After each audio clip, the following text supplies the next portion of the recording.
ማዕከለ ዓለም ያለ ይህንን ዓለም በካህሊነቱና ቢጽ በሌላት ስልጣኑ የፈጠረ ዓለምን በይቅርታ በቸርነት የሚመግብ የሚያስተዳድር ይህንን ዓለም ሥጋ ለብሶ ያዳነ ጌታችን መድኃኒታችን ኢየሱስ ክርስቶስ ዘወትር ስለሚያደርግልን ስላደረገልን ወደፊትም ስለሚጠብቀን በልቡናችን አስበን በአንደበታችን ተናግረን ስለማንፈጽመው ስለ ቸርነት ሥራው ሁሉ ከባሕሪ አባቱ ከአብ ከባሕሪ ሕይወቱ ከመንፈስ ቅዱስ ጋር አንድ ለምትሆን መንግሥቱ ዛሬም ዘወትርም ለዘላለሙ ክብር ምስጋና ይግባው፣ አሜን። የእናታችን የቅድስት ድንግል ማርያም የወላዲት አምላክ የቅዱስ መስቀሉ የቅዱሳን መላእክት የቅዱሳን ነቢያት የቅዱሳን ሐዋርያት የቅዱሳን ሰማዕታት የቅዱሳን ጻድቃን ረድኤታቸው በረከታቸው በሁላችን በሕዝበ ክርስቲያን ላይ ጸንቶ ይኑር። ይህ መልእክት የሚደርሳችሁ በመላው ዓለም ሆናችሁ የምትከታተሉ የቅድስት ቤተ ክርስቲያንን ሥርዓት አክብራችሁ እግዚአብሔርን የምታገለግሉ ሕዝበ ክርስቲያን ሊቃውንተ ቤተ ክርስቲያን መምህራን፣ ካህናት፣ ዲያቆናት፣ አባቶችና እናቶች፣ ወንድሞች፣ እህቶች፣ ሕፃናት አንድ አምላክ በሚሆን በአብ በወልድ በመንፈስ ቅዱስ ስም እንደምን ሰነበታችሁ? ለዚች ሰዓት ያደረሰን የጠበቀን ቸርነት ገንዘቡ የሆነ ፈጣሪያችን ኢየሱስ ክርስቶስ ክብር ምስጋና ይግባው።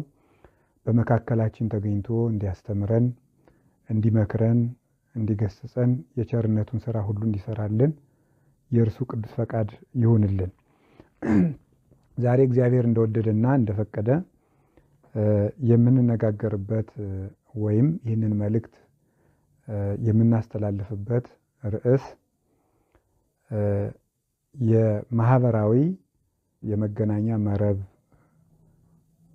አገልግሎትን በተመለከተ የሚሆን ይሆናል። ወይም ክርስቲያንና ማህበራዊ የመገናኛ መረብ አጠቃቀም የሚለውን ነው የምንነጋገረው ማለት ነው። ቅዱስ ጳውሎስ እንደነገረን ዘመኑን ዋጁ ብሎ ኤፌሶን ምዕራፍ 4 ላይ እንደነገረን ዘመን ሊጠቀምብን አይገባም። ዘመንን ልንጠቀምበት እግዚአብሔር የሰጠን ነው። ስለዚህ ኦርቶዶክሳዊት ቤተክርስቲያን ልጆቿ በዘመን መሃል የሚያልፉ ስለሆኑ ዘመን የሚፈጥረውን ነገር ሁሉ ክርስቲያኖች እንዲጠቀሙበት እንጂ እንዳያጠፋቸው በዘመን የሚመጣን ነገር ሁሉ የማስተማር የመመዘን በእግዚአብሔር ቃል አብርቶ የማሳየት ኃላፊነትን በነቢያትና በሐዋርያት ቃል እግዚአብሔር ሰጥቷታል ማለት ነው። ዘመን የወለደውን ንጉሥ የወደደውን አትከተል ይላሉ አባቶቻችን። ዘመን የወለደውን ንጉሥ የወደደውን። ዘመን እንደየጊዜው ባለጊዜዎች የተመቻቸው ሰዎች ለተነሱበት ዓላማ ለሚፈልጉት ፍላጎት ሐሳብ እየቀረጹ ለዚያ የሚመች ነገር እያዘጋጁ ሰውን ወደዚያ መስመር ይመሩታል ማለት ነው። ክርስቲያን ግን ዘመንን እየመዘነ ዘመንን እየለካ በእግዚአብሔር ቃል እግዚአብሔር በራዕየ ዮሐንስ ምዕራፍ 11 ላይ ለቅዱስ ዮሐንስ እንደነገረው መቅደሱን ለካው፣ ከመቅደሱ በፊት ያለውን በውጭ ያለውን ሁሉ ለካው እንዳለ ክርስቲያን በዓለም ላይ ያለውን ሁሉ ይመጥናል፣ መለኪያ አለው። እግዚአብሔር ዓለም እስከሚጠፋ ድረስ ያለውን የምንለካበት ኦርቶዶክሳዊ አእምሮ ልኬት ሰጥቶናል። ዘመን ሁሉ የሚለካው በቅዱስ መጽሐፍ ነው። ክርስቲያን ማለት ክርስቶስን የሚከተል ክርስቶስን የሚመስል ለክርስቶስ የሚኖር በክርስቶስ የሚያምን በክርስቶስ ስም የሚጠራ ክርስቶስን የሚከተል እና ለክርስቶስ ሕግ የሚሞት ስለሆነ ክርስቶስን የሚከተል ሁሉ በዓለም ትግል አለበት። ጌታችን መድኃኒታችን ኢየሱስ ክርስቶስ በዮሐንስ ወንጌል ምዕራፍ 15 ላይ እንደነገረን ዓለም ሁሉ ይጠላችኋል፣ ምክንያቱም እስመ አነ ሐረይኩክሙ እምዓለም፣ እኔ ከዓለም መርጫችኋለሁ፣ ወበእንተዝ ኢኮንክሙ እምዓለም፣ ከዓለም አይደላችሁም፣ ወበእንተ ዝንቱ ይጸልአክሙ ዓለም፣ ስለዚህ ዓለም ይጠላችኋል ከዓለም አይደላችሁምና፣ እስመ ዓለም ያፈቅር ሊአሁ፣ ዓለም የራሱን ይወዳል ብሏል። እናንተ ደግሞ የዓለም ስላላደላችሁ ዓለም ይጠላችኋል። እኔ ከዓለም መርጫችኋለሁ። ስለዚህ ዓለም ይጠላችኋል፣ የዓለም አይደላችሁምና ዓለም ደግሞ የሚወደው ለራሱ የሚመቸውን ነው ብሎ እንደነገረን ይህ ዓለም ምንጊዜም በክርስቲያኖች ላይ ትግል ይከፍታል። ክርስቶስን እንዳንከተል ይታገለናል። ይህ ዓለም በዚህ ዘመን ለቤተ ክርስቲያን ተግዳሮት፣ ለክርስቲያኖች ወጥመድ ሆነው ከተዘጋጁ ነገሮች አንዱ ሶሻል ሚዲያ የሚባለው ወይም ደግሞ የመገናኛ አውታር የመገናኛ መረብ ወይም ማስ ሚዲያ የብዙሃን መገናኛ የሚባለው አንዱ የኦርቶዶክሳዊነት ጠንቅም ነው፣ መጠቀሚያም ነው። እንዳጠቃቀሙ ነው። ሁሉም ነገር ለተጠቀመበት ወደ እግዚአብሔር መዳረሻ ይሆናል፣ መጥፊያም ይሆናል።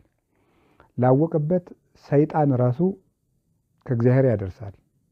ሰይጣንን ታግሎ በማሸነፍ ወደ እግዚአብሔር መዳረሻ አድርገው ተጠቅመውበታል አባቶቻችን። ሰይጣን ብቻ አይደለም፣ ክፉ ሰዎች ራሳቸው ወደ እግዚአብሔር የሚያደርሱ ይሆናሉ። ላወቀበት ሰው ክፉ ሰዎችን ተጠቅሞ ለምሳሌ አላውያን ነገስታት እነ ዲዮቅልጥያኖስ፣ እነ ዱዲያኖስ፣ እነ ትራጃን፣ እነ ኔሮን ቄሳር፣ እነ ድምጥያኖስ እነዚህ ነገስታት ሰማዕታት ወደ እግዚአብሔር እንዲደርሱ ምክንያት ሆነዋል። ሰው በበጎነቱም የእግዚአብሔር መዳረሻ ይሆናል፣ በክፋቱም የእግዚአብሔር መዳረሻ ይሆናል። ክፉ ሲሆን እኛ ያንን ክፋቱን ችለን ስንኖር ወይም ክፉነቱ የሚያቀርብልንን ነገር ዋጅተነው ስናልፍ እግዚአብሔር ለኛ በጎ ነገር እንዲሰጠን ምክንያት ይሆናሉ ማለት ነው። ስለዚህ ሰው የሰው መጠቀሚያ ይሆናል። በበጎነቱም ይጠቅማል፣ በክፉነቱና መራራ ስር በመሆኑም የሚጠቅም ሰው አለ። አባቶቻችን ክፉ ሰዎችንም ወደ እግዚአብሔር መድረሻ አድርገዋቸዋል። ስለዚህ በዚህ ዓለም የተዘጋጀው ነገር እኛ ወደ እግዚአብሔር እንድንሄድ ሰይጣን ያንን ነገር እንዳንችል ብዙ ነገሮችን ያዘጋጃል። ከነዚያ ውስጥ አንዱ አሁን የምናየው የማህበራዊ ሚዲያ ነው። የማህበራዊ ሚዲያ ወይም ደግሞ ይሄ ሶሻል ሚዲያ ወይም ደግሞ ማህበራዊ መገናኛ መረብ ወይም አውታር የሚባለው በጎ ጎኖች አሉት። የተራራቁ ሰዎችን በማገናኘት መረጃ በቅርብ በቤታችን እንድናገኝ፣ ሩቅ ሆነንም ቢሆን እንድንማር ብዙ ነገሮችን ጠቅሞናል። ኑሮን በማቅለልም ጠቅሟል። በሕክምናም ቢሆን በትምህርት ዘርፍ በብዙ ነገሮች ሰው እንዲጠቀም ሆኗል። ከዚያ ባለፈ ደግሞ አሁን ዓለምን እያስጨነቀ ያለ የመገናኛ መረብ ነው። አሁን ወደፊት ለዓለም ስጋት ይሆናሉ ተብለው በራሱ በብዙ ሳይንቲስቶች ጥናት ከተደረገባቸው ምክንያቶች ዓለም ያደጉ ሀገሮች የሚባሉት ራሱ የሚሰጉባቸው 3 ስጋቶች ነው ያሉት። እነዚያ ስጋቶች አንዱ የክላይሜት ኮንዲሽን ወይም ደግሞ የአየር ጸባይ መለዋወጥ፣ የአየር ብክለት፣ የኦዞን መሸንቆር፣ ወደፊት የምንኖርባት ምድር ላታኖር ትችላለች ተብሎ አንዱ ስጋት ይሄ ነው። ሁለተኛው ኒውክሊየር ዎር ነው። የኒውክሊየር ጦርነት አንዱ ከፍተኛ ስጋት፣ ወደፊት ዓለምን የሚያሰጓት 3 ነገሮች ተብሎ በደንብ የተጠኑት አንዱ የኒውክሊየር ጦርነት ነው። ሰዎች ራስ ወዳድ ከመሆናቸው የተነሳ አንዱ አንዱን የሚያጠፋበትን የመርዝ መሳሪያ ክምችት እየሰሩ ይገኛሉ። ሶስተኛው ወደፊት ለመኖር ስጋት ይሆናሉ የተባለው ሳይበር አታክ ነው፣ ወይም ሳይበር አታኪንግ የሚባለው ወይም የሳይበር ዎር የሳይበር ጦርነት የሚባለው ነው። የሳይበር ጦርነት በሚዲያ የሚደረግ ነው። ሳተላይቶችን ሊጠቀሙ ይችላሉ። ከዚያ ባለፈ ደግሞ በሚዲያ የሰዎችን ፋይል በመበርበር የሰዎችን ምስጢር በማውጣት የሀገራትን ምስጢር በመስረቅ አንዱ ጦርነት በራሱ ሚዲያ ነው ማለት ነው። ሰዎች ለራሳቸው እንኳን ሳይቀር ምስጢራዊ እንዳይሆኑ ከራሳቸው ጋር የሚኖሩት ምንም ምስጢር እንዳይኖራቸው ምስጢራቸውን በመስለብ አንዱ ጦርነት አንዱ ስጋት ይሄ ነው ማለት ነው። አሁንም የሚጠቃቁት ሀገሮች በውጭ በዓለም ደረጃ ያሉ ሀገሮች ሁሉ የሚጠቃቁት በዚህ ነው ማለት ነው። ስለዚህ አንዱ የሚዲያ ጦርነት ነው፣ አንዱ ጦርነት ማለት ነው። ያደጉ ሀገሮች እርስ በርሳቸው በሚዲያ በሚያደርጉት ውጊያ ኦርቶዶክሳዊነት ሊዋጥም ይችላል፣ ሊሰረቅም ይችላል፣ ሊጠፋም ይችላል፣ ወይም ደግሞ ሊንገዳገድም ይችላል፣ ሊንሻፈፍም ይችላል ማለት ነው። በሚዲያ በሚደረገው ጦርነት ምክንያት። ስለዚህ መናቅ የለበትም። ልክ አላውያን ነገስታት በቤተ ክርስቲያን ላይ እንደሚያስነሱት ጦርነት፣ እንደ ክርስቲያኖች ውድመት፣ እንደ ዘመነ ሰማዕታት ዲያብሎስ እኛ ስለምንንቀው ነው እንጂ ሚዲያን ተጠቅሞ በቤተ ክርስቲያን ላይ ጦርነት ከፍቶባት ይገኛል። ሰው ግን ይህንን ፈጽሞ አያስተውለውም። ለምን? ያን እንዳናስተውል የሚያደርገን እዚያ ውስጥ ደስታ የሚሆኑ ነገሮች ስላሉ ማለት ነው። እና አሁን ኦርቶዶክሳዊ ልኬት፣ ልክ፣ መጠን፣ መስፈሪያ፣ መለኪያ ከሌለን ጦርነት ሳይከፈትብን ቤተ ክርስቲያንን ማንም ሳያቃጥል እኛንም ሳይፈዞ ማንም ሳያርደን በራሳችን ከኦርቶዶክሳዊነት እጃችን ላይ ባለ ስልክ፣ ቤታችን ውስጥ ባለ ኮምፒውተር ወይም ደግሞ በሌሎች መተግበሪያዎች፣ ፕላትፎርሞች ልንጠፋ እንችላለን ማለት ነው። ስለዚህ እንዳንጠፋ ኦርቶዶክሳዊነትን ለመታደግ አንድ መዋጀት ያለብን ኦርቶዶክሳዊ የሚዲያ አጠቃቀምን ነው። ይሄ የሚዲያ አጠቃቀም እኛን ብቻ ሳይሆን ስጋት ውስጥ የሚከተን አደግን የሚሉ ሀገራት በራሱ እየሰጉበት ያለ ሚዲያ ነው።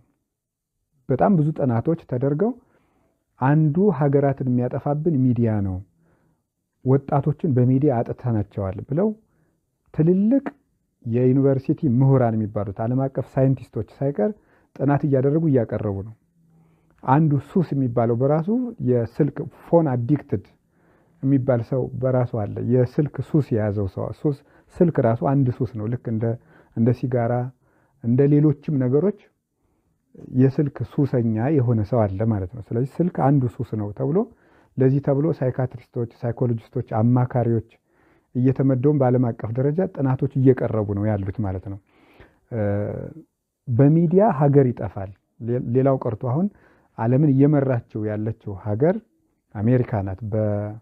በሀብት ክምችት፣ በጦር መሳሪያ ምርት፣ በምርምር፣ በሌሎች ሁሉ በሌሎች በፖለቲካም ሊሆን ይችላል።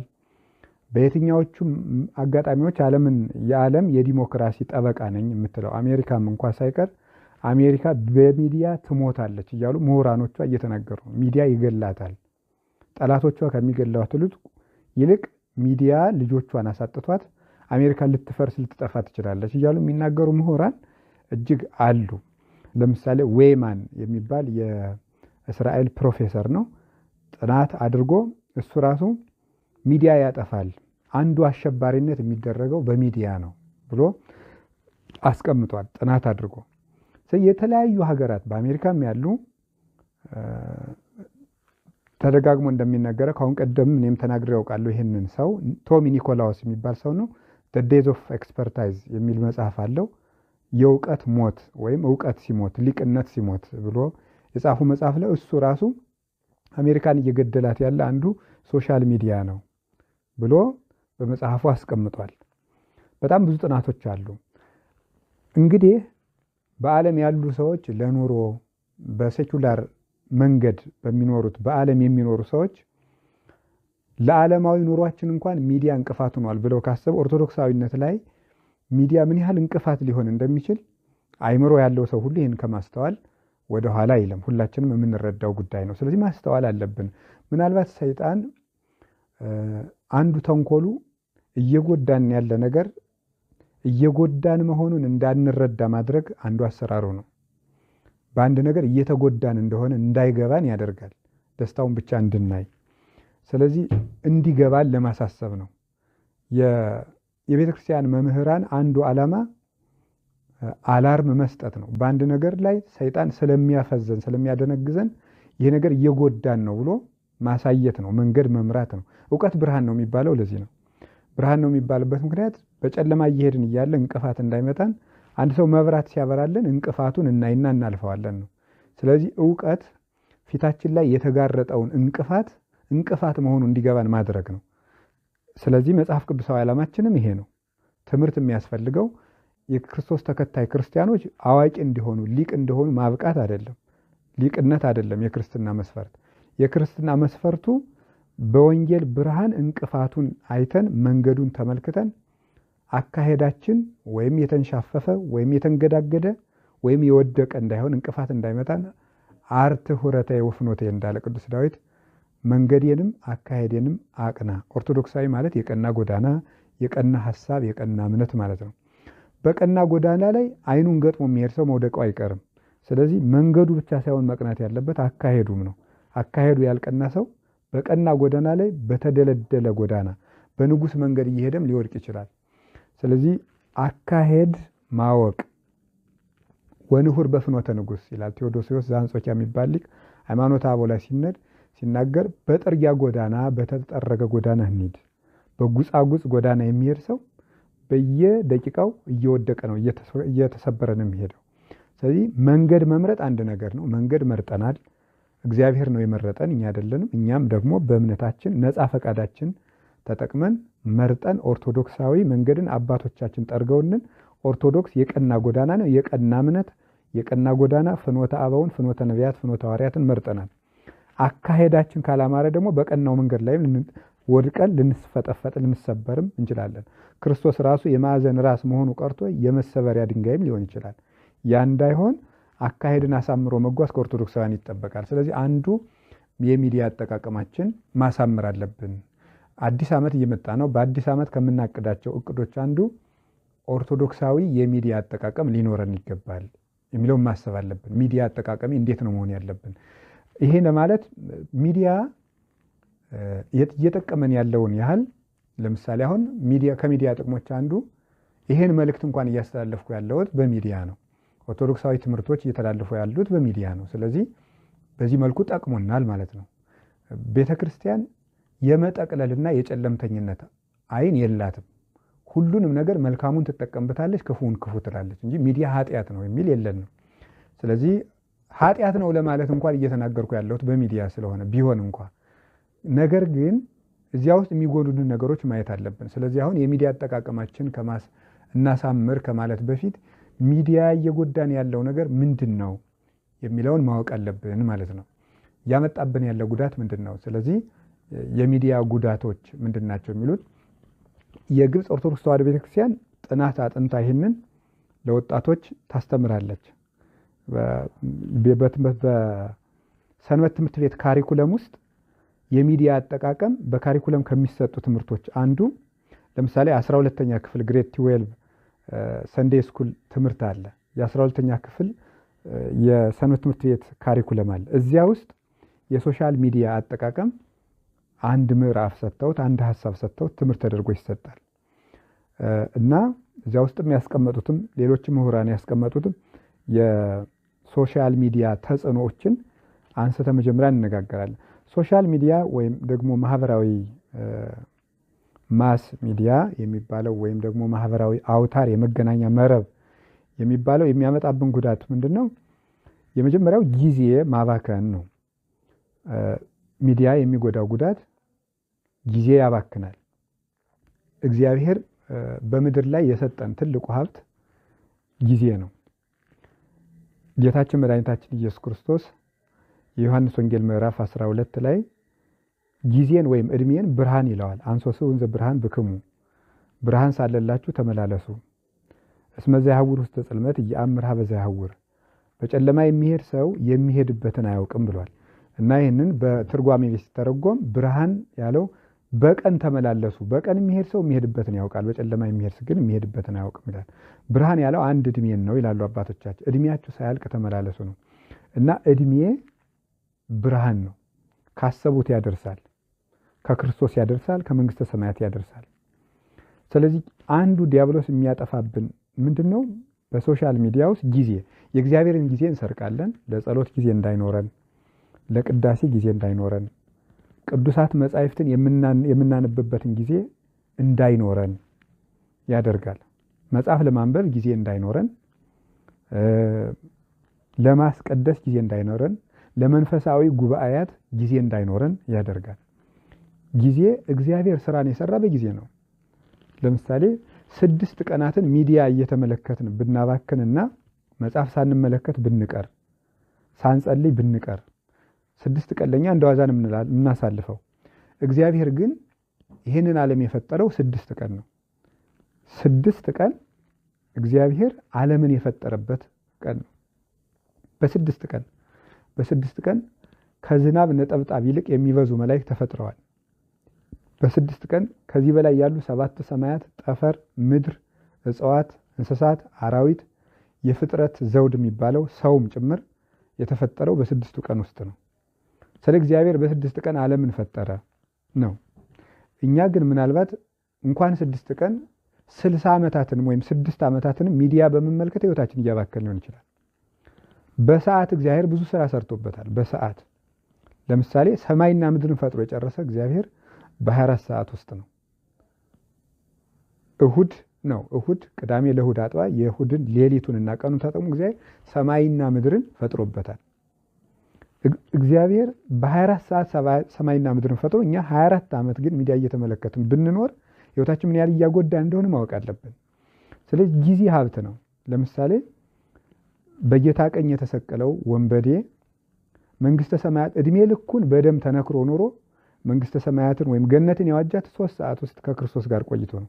3 ሰዓት ሰዎች መንግስተ ሰማያት ወርሰውበታል። ሰዎች ደግሞ በ30 ዓመትም ሊጠፉ ይችላሉ።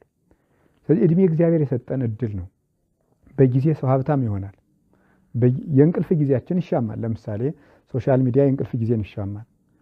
መተኛት ባለብን ሰዓት ሚዲያ እንመለከታለን ማለት መጸለይ ባለብን ሰዓት እንተኛለን ማለት ነው። ስለዚህ ይህ አንዱ ጉዳት ነው። ጊዜን እየጎዳን ነው። እግዚአብሔር ጊዜን ሰጥቶናል። አንድ ቀን እግዚአብሔር በሰጠን ቁጥር እግዚአብሔር የንስሐ እድል እየሰጠን ነው። የመማር እድል እየሰጠን ነው። የመስራት እድል እየሰጠን ነው። ሀብት የማፍራት እድል፣ ጤና የመንከባከብ እድል፣ ትልቅ ሰው የመሆን እድል፣ የማሰብ እድል እየሰጠን ነው። ሰይጣን በጣም ሌላው ቀርቶ የማሰቢያ ጊዜ እንኳን እንዳይኖረን የሚያነሳል። ሚዲያ በጣም 24 ሰዓት የሚኖር ሰው ማሰቢያ ጊዜ አይኖረውም። ሰው ደግሞ ካላሰበ አያድግም። ካላሰበ ስህተቶቹን ማየት አይችልም። ስህተቶቹ ካልገቡት ንስሐ መግባት አይችልም። ካላሰበ የይቅርታ ጊዜ አይኖረውም። ሶሻል ሚዲያ 24 ሰዓት ላይ ተጥዶ የሚውል ሰው የበደለው በደል እንኳን ትዝ አይለውም። ማንን እንዳስቀየመ የሚያስታውስበት ጊዜ የሌለው የይቅርታ ጊዜ የለውም። እንደዚህ ያለው ሰዎች ሁልጊዜ መርዛማ እየሆኑ ነው። ቶክሲክ ነው የሚሆኑት። የሚናገሩት መርዝ ነው። አንደበታቸው መራራ ነው። ልቡናቸው መርዝ ነው። ህሊናቸው ክፉ ነው። እውነት አጣማሚዎች ናቸው። ለምን ሲባል ማንን በድዬ ይሆን ብሎ ወደ ራሳቸው የሚመለሱበት ጊዜ የለም። ራስን የማየት ጊዜ የላቸውም። ቤታቸው ጉድፍ ተሞልቶ ቤታቸውን የሚያዩበት ጊዜ የላቸውም። ራሳቸውን አይገመግሙም፣ አያዩም። በደፈረሰ ውሃ ውስጥ ፊትን ማየት እንደማይቻል የደፈረሰ አይምሮ ውስጥ ራስን ማየት አይቻልም። ሶሻል ሚዲያ ደግሞ አይምሮን ያደፈርሳል። ስለዚህ ጊዜ የለውም። ለራሳችን ጊዜ ሊኖረን ይገባል። ለማንበብ ጊዜ ሊኖረን ይገባል። ለራሳችን ማሰቢያ ጊዜ ሊኖረን ይገባል። ለማቀድ ጊዜ ሊኖረን ይገባል። የምናስብበት ዝም ብሎን ሳናነብም ሳንነካካም ምንም ሳናይ የምናስብበት እስከ ዛሬ ሌላው ቀርቶ እኔ ሰው ነኝ፣ ለምንድነው ወደዚህ ምድር የመጣሁት፣ አሁን ወዴት እየሄድኩ ነው ያለ፣ መጨረሻዬ ምን ይሆናል በዚህ አካሄድ ብለን ማሰቢያ ጊዜ ሊኖረን ይገባል። የበደልናቸውን ሰዎች ማሰብ አለብን። ውለታ የዋሉልንን ሰዎች ማሰብ አለብን። እግዚአብሔርን ማሰብ አለብን። ለዚህ ሁሉ ጊዜ ሲኖር ነው። አሁን በየጊዜውና በየሰዓቱ ፕላትፎርሞች እየተፈለሰፉ ይሄዳሉ። ለምሳሌ ጉግል ነበር፣ ፌስቡክ ነበር፣ ከዛ ዩቲዩብ ነበር፣ ኢንስታግራም መጣ፣ ቴሌግራም መጣ፣ ኢሞ አለ፣ ሜሴንጀር አለ፣ ዋትሳፕ አለ፣ ቫይበር አለ። መተግበሪያዎች እየጨመሩ በሄዱ ቁጥር የሰው ልጅ የመባከን እድሉ እየጨመረ ይመጣል ማለት ነው።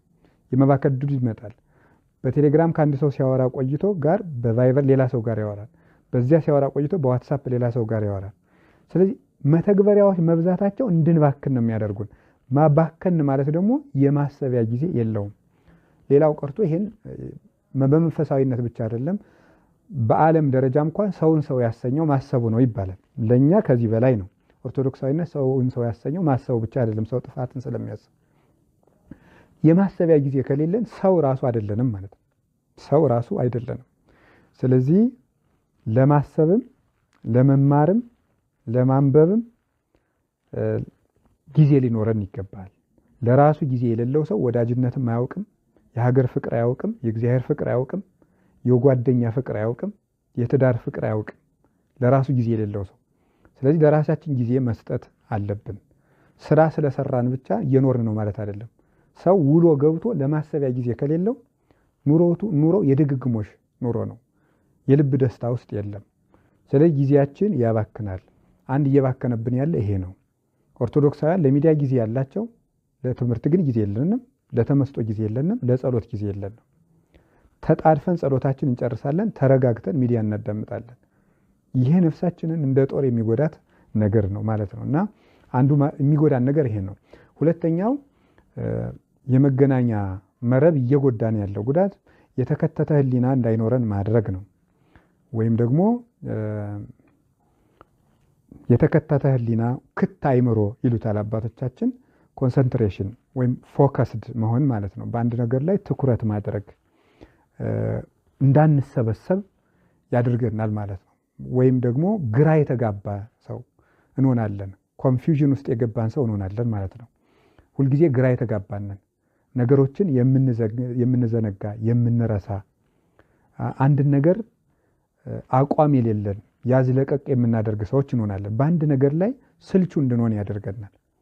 ቀላል አይምሮ ነው የሚኖረን ማለት ነው። ያ ማለት አይምሯችን ያቀለዋል። ወደ ውስጥ ማሰብ የሚችል ማሰላሰል የሚችል አይምሮ አይኖረንም። ክሪቲካል ቲንኪንግ ውስጥ መግባት አንችልም ማለት ነው። ግልብ ነው የምንሆነው። በስሜት እንወስናለን። የወሰንነውን ደግሞ መልሰን በስሜት እናፈርሳለን። ራሳችን የሰራ ነው። ይህን ነው ቅዱስ ዳዊት መዝሙር 63 ላይ ከመህንፃ ደቂቅ ኮነ መቅሰፍቶሙ ይላል። መቅሰፍታቸው ሁሉ ወይም ስራቸው ሁሉ እንደ ልጆች ህንፃ ሆነ ይላል። ልጆች የጨዋታ ህንፃ ይሰራሉ፣ መልሰው ያፈርሱታል ነው። ስለዚህ ስሜታዊ ነው የምንሆነው። በቀላሉ እንነካለን። አንድን ነገርም ለረጅም ሰዓት ፎከስ ሆነን መቆየት አንፈልግም ማለት ነው። እና አሁን ሰው ሁሉ የተረበሸ ነው። ስራን ለረጅም ሰዓት መያዝ አይፈልግም። መጽሐፍ ራሱ አንድ መጽሐፍ ማንበብ ጀምረን የጀመርነውን መጽሐፍ ትተን ሌላው እንደው መጽሐፍ ጀመርን እንኳን ብንል ይህን መጽሐፍ ሳንጨርሰው ሌላ እንጀምራለን፣ ያን ሳንጨርሰው ሌላ እንጀምራለን። አይምሯችን ወረተኛ ይሆናል ማለት ነው። ወረተኛ ይሆናል። ስለዚህ ይሄንን የተከተተ ህሊና ራሱ እግዚአብሔር እንዲያመልክ የተፈጠረ ነው። በሉቃስ ወንጌል ምዕራፍ 10 ቁጥር 27 ላይ እግዚአብሔር ካዘዘን ትእዛዝ አንዱ ምንድን ያለ እንድድን ምን ላድርግ ብሎ አንድ ፈሪሳዊ ጌታን በጠየቀው ብሎ በሕግ ምን ጽሑፍ በውስጥ ሕግ ወፎ ታነብቦ፣ በሕግ ምን ተጽፏል አንተስ እንዴት አድርገህ ታነበዋለህ ይላል። በሕግማ እንዴት ተጽፏል አለው። አፍቅሮ ለእግዚአብሔር አምላክከ በኩሉ ነፍስከ ወበኩሉ ልብከ ወበኩሉ ኃይልከ ወበኩሉ ህሊናከ ይላል። እግዚአብሔር አምላክን በፍጹም ነፍስህ፣ በፍጹም ልብህ፣ በፍጹም ኃይልህ፣ በፍጹም ሐሳብህ ውደደው ብሎ ይናገራል። በፍጹም ሐሳብህ ውደደው። ስለዚህ ሐሳባችን በሐሳብም እግዚአብሔርን ማምለክ አለ። ተዘክሮተ እግዚአብሔር ይባላል። ተዘክሮተ እግዚአብሔር ማለት እግዚአብሔርን ማሰብ፣ የእግዚአብሔርን ፍቅር ማሰብ፣ ውለታውን ማሰብ፣ ያደረግልን ማሰብ፣ ፍቅሩን ማሰብ፣ ቸርነቱን ማሰብ፣ ፍርዱን ማሰብ፣ ክርስቶስ ለኛ የተቀበለውን መከራ ሁሉ ማሰብ ይገባል። ስለዚህ ህሊናችን ይረበሻል። ለዚያ ነው ያዝ ለቀቅ ያልን። አንድ ስራን ጀምረን መጨረስ አንችልም። ወስነን በወሰነው ውሳኔ አንጸናም። ለወሰነው ውሳኔ መከራ መቀበል አንፈልግም። ኮምፎርት ዞን ስላለ እዚያ ውስጥ ያን እንዲነካብን አንፈልግም። ወይም ደግሞ ምቾታችን ስንነካ ታጥፈን እንመለሳለን። የወሰነው ውሳኔ አቁመን ደግሞ ሌላ እንለውጣለን። በወሰነው ዓላማ አንጸናም። ሰው ንግድ ጀምሮ ያቋርጠዋል፣ ትምህርት ጀምሮ ያቋርጠዋል፣ ማንበብ ጀምሮ ያቋርጠዋል፣ ሊያገባው ያሰበውን ሰውም ጀምሮ ያቋርጠዋል። በቀላሉ ብቻ እየተነካን እያቋረጥን ተሆንላል። እና ክት አይምሮ እንዲኖረን ያስፈልጋል። ኦርቶዶክሳዊነት ማለት በትክክል ማሰብ መቻል ማለት ነው። በትክክል የሚያስብ ነው። እኛ እንደውም ቅዱስ ዮሐንስ አፈወርቅም እንደነገረ ቅዱስ ጳውሎስም ነገሮናል። አንደኛ ቆሮንቶስ ምዕራፍ 2 ቁጥር 20 ላይ ሲናገር እኛ የክርስቶስ ልብ አለን ብሎ ተናግሯል። የክርስቶስ ህሊና አለን። ሊቃውንቱ ምን ብለው ተርጉመውታል? ብነ ህሊናሁ ለክርስቶስ፣ እኛስ የክርስቶስ ልብ አለን የሚለውን እኛ ክርስቶስ የሚገልጠው እውቀት አለን ብለው ተናግረዋል። ስለዚህ እኛ ሐሳባችን ከሌሎች የተለየ የሐሳብ ልዕልና ያለን፣ ከሌሎች በተለየ የምናስብ ሰው ከእጽዋት መለየት አለበት፣ ከእንስሳት መለየት አለበት፣ ከአጋንንት መለየት አለበት፣ ከአራዊት መለየት አለበት። ይሄ ሰው ሲሆን ነው። ዝም ብሎ ክርስቲያን ሲሆን ደግሞ ከሰው በላይ የሚያስብ ነው። እንደ መልአክ የሚያስብ፣ እንደ እግዚአብሔር የሚያስብ፣ እንደ ክርስቶስ የሚያስብ ነው ክርስቲያን። እናም የሐሳብ ውጥረት፣ አንድ ነገር ላይ አለመሰብሰብ ይመጣል። ክት አይምሮ እንዳይኖረን ያደርጋልና ሐሳባችን እንዲሰበሰብልን የሚዲያ ጊዜያችንን መከልከል አለብን ወይም ደግሞ ልክ ማበጀት አለብን ማለት ነው። ሌላው ጉዳቱ ምንድነው? ሶሻል ሚዲያ የሚያመጣው ጉዳት ሁሉን አዋቂ ማስመሰል ነው። ሁሉን የምናውቀው ይመስለናል። ሚዲያ ላይ ሁሉም መረጃ ስላለ በዚያ ሁሉ ላይ ዕውቀት ያለን ነው የሚመስለን። ዕውቀት ያለን ይመስለናል። እና ይሄ ዴዝ ኦፍ ኤክስፐርታይዝ የተባለው መጽሐፍ ላይ ተገልጧል ያልኩት ቅድም ይሄንን ነው። በሁሉ ጉዳይ ላይ ዕውቀት ያለን ይመስላል። አንድ ሰው በሁሉ ጉዳይ ላይ አዋቂ ነኝ ካለ ይሄ ሰው በሽተኛ ነው ማለት ነው። አንድ ሰው በጤናም የሚያውቅ በሚሊተሪም ዕውቀት ያለው በትምህርትም ላይ ዕውቀት ያለው በስፖርትም ዕውቀት ያለው በሁሉ ጉዳይ ተንታኝ ከሆነ አንድ ሰው ምንም አያውቅም ማለት ነው። አንድ ነገር ላይ ነው ሰው ማወቅ የሚችለው። እኔ በዚህ ጉዳይ ባልማርም የተማሩ ሰዎች ሲሉ እንደምሰማው ወይም ደግሞ ሲያደርጉም በተግባር እንደምናየው ለምሳሌ በሕክምና ዘርፍ እያወቁ በመጡ ቁጥር ሙያቸው እየጠበበ ይመጣል። ለምሳሌ አንድ ሰው መጀመሪያ ጠቅላላ ሐኪም ሳለ ጠቅላላ ዶክተር ሲሆን ሁሉንም ያክማል። ጨጓራ ያክማል፣ ልብ ያክማል፣ ሁሉን ያክማል። ስፔሻላይዝ ሲያደርግ ግን ዕውቀቱ እየጠበበ ይመጣል ማለት ነው። ለምሳሌ የኩላሊት ብቻ ከሆነ የኩላሊት ይሆናል። የአይን ብቻ ከሆነ የአይን ብቻ ይሆናል። ዕውቀቱ በአንድ ነገር ላይ እየተወሰነ ሊቅ ሲሆን ዕውቀቱ በአንድ ነገር ላይ እየተወሰነ ይመጣል ማለት ነው። እሷን ብቻ ኤክስፐርት የሚባለውም ይሄ ነው። ኤክስፐርታይዝ ዕውቀቱ ነው። ኤክስፐርት የሚባለው በዚያ ጉዳይ ላይ ልክ በቃ የዕውቀት ቀዶ ጥገና የሰራ ሰው ማለት ነው። አንድ ነገር ልክ ፕሮፌሽናል ነው እንደሚባል አንድ ሰው የጣውላ ፕሮፌሽናል ነው የሚለው ይህን ጠረጴዛ ፍትትት አድርጎ ሲገጥመው ልኩን ሲያውቀው እንደሆነ ሁሉ የዕውቀት ልክ ያላቸው ሰዎች ዕውቀትን ቀዶ ጥገና የሚሰሩት የዕውቀት ሰርጀሪ የሚሰሩ የሚባሉት በአንድ ነገር ላይ ሙሉ ዕውቀት ያላቸው ናቸው። ለምሳሌ የአይን ስፔሻሊስቶች ራሱ እንደሰማሁት ነው። የአይን ስፔሻሊስቶች ሲጠብ ደግሞ የፑፒሏ ብቻ ወይም ደግሞ የብሌኗ ብቻ ስፔሻሊስትም ሊሆን ይችላል ማለት ነው። ዕውቀት እየተወሰነ ሲመጣ ነው የሚታወቀው። ሁሉን የሚያግበሰብስ ሰው አዋቂ አይደለም። እና አሁን በዚህ ዘመን በሚዲያ አንድ የመጣብን በሽታ ሁሉም ሰው በሁሉ ነገር ላይ ዕውቀት ያለው ነው የሚመስለው ማለት ነው። ዕውቀት ያለው ነው። ሁሉም ሰው መልስ ሰጭ ነው። ሁሉም መምህር ነው። ሁሉም ተንታኝ ነው። በመጽሐፍ ቅዱስ ሁሉ አዋቂ ነው። በሥርዓተ ቤተክርስቲያን ሁሉ ተጠያቂ ነው። ሁሉ ይተነትናል። እና ያ ማለት ምን ማለት ነው? መምህር የሌለን እንሆናለን ማለት ነው። መረን የሌለን እንሆናለን። ስለዚህ አሁን ሲመጣ በሚዲያ ላይ በጣም በሚያስደንቅ ሁኔታ መጽሐፍ ቅዱስ ላይ ሁሉም መልስ ይሰጣል። መጽሐፍ ቅዱስ ላይ ሁሉም መልስ ሰጭ ነው። የኦርቶዶክስ አፖሎጂስትስ ነው አሁን ሁሉ የእምነት አፖሎጂያንስ የሚባሉት ወይም ደግሞ የእምነት አፖሎጂስትስ የሚባሉት የእምነት ጠበቆች የሚባሉት በቤተክርስቲያን እንኳን ታሪክ ጥቂቶች ናቸው ከሊቃውንት ራሱ። የቀጰዶቅያ አባቶች የሚባሉት ደግሞ እነ ቅዱስ ባሲሎስ ዘቂሳራ፣ እነ ቅዱስ ጎርጎርዮስ ዘኑሲስ፣ ጎርጎርዮስ ዘንዚናዙ እነ ጥቂቶች ናቸው የእምነት ጠበቆች እንኳን የሚባሉት። እንደው ዝም ብሎ በቤተ ክርስቲያን የተማረ መምህር ሁሉ እንኳን የእምነት ጠበቃ የሚል ስም እንኳን አይሰጠውም። ጥቂቶች ናቸው። የቤተ ክርስቲያን ተከራካሪዎች የሚባሉ ጥቂቶች ናቸው። ዶክተርስ ይባላሉ ማለት ነው። ዶክተር ማለት በቴዎሎጂ ቋንቋ የቤተ ክርስቲያን ምን ማለት ነው? የእምነት ሊቅ እንደማለት ነው ዶክተር የሚባለው በቤተ ክርስቲያን። እነ ቅዱስ ቄርሎስ ለምሳሌ የቤተ ክርስቲያን ዶክተር ይባላል፣ የቴዎሎጂ ዶክተር ይባላል ቅዱስ ቄርሎስ። ዶክተር ማለት በዚያ የቤተ ክርስቲያን ሊቅ ተጠያቂ በዚያ ጉዳይ ላይ ነው። አሁን እንዴት ተጠያቂ እንሆናለን? እንደ ክርስቲያን እኮ ኦርቶዶክሳዊነት ማለት መጠናዊነት ማለት ልክነት ነው። እና ልክ ሊኖረን ይገባል በራሱ ሥርዓተ ቤተ ክርስቲያን እኛው ተጠያቂ፣ ስለ ምንኩስናው እኛ ሁሉ ተጠያቂ፣ ስለ ተክሊል ሁሉ ተጠያቂ፣ በነገረ ማርያም ሁሉ መላሽ፣ በመጽሐፍ ቅዱስ ማስታረቅ ሁሉ መላሽ፣ ነገረ ክርስቶስን ሁሉ ተንታኝ ከሆነ መምህር አልባ እንዴት ሊሆን ይችላል? ሁሉም አይን ይሆናሉ ወይ ብሏል ቅዱስ ጳውሎስ። እንደ ሕዋሳት ከሆነ የምንኖረው ሁሉ ጆሮ አይሆን፣ ሁሉ አፍ አይሆን፣ ሁሉ አይን አይሆን፣ ሁሉ እጅ አይሆን፣ ሁሉ እግር አይሆን።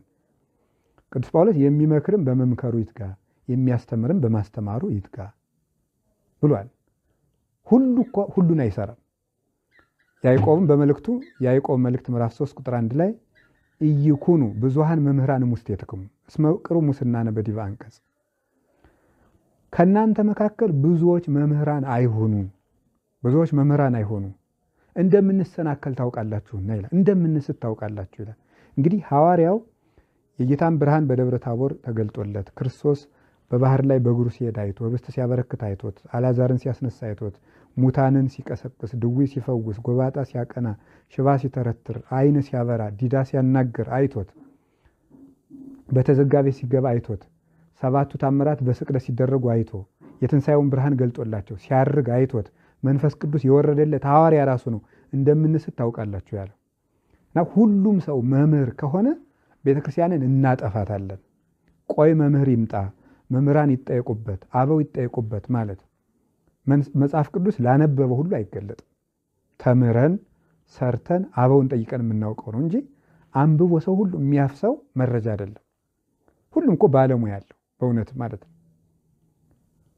ሁሉም ባለሙያ ያለው። ስለዚህ መምህር ለምን አያክምም? ወይም ሐኪም ለምን መምህር አይሆንም? ለምንድነው እንደዚያ የማይሆነው? አይሆንም። ሁሉም በሙያው ነው፣ በተማረው ነው። ቤተክርስቲያንም እንደዚያው ነው። ሁሉም ሐዋርያ ናቸው ወይ ብሎ ቅዱስ ጳውሎስ ሁሉም ነቢያት ናቸው ብሏል። አንደኛ ቆሮንቶስ ምዕራፍ 12 ሁሉም እኮ በአንድ ጸጋ አይሰማራም። ስለዚህ ቤተክርስቲያንን የጠገናት መስሎን የተቆረቆርን መስሎን ሁላችንም አዋቂ እንድንሆን በማስመሰል በቤተክርስቲያን ብቻ ሳይሆን በሁሉም ደረጃ ላይ አዋቂ ይመስለናል።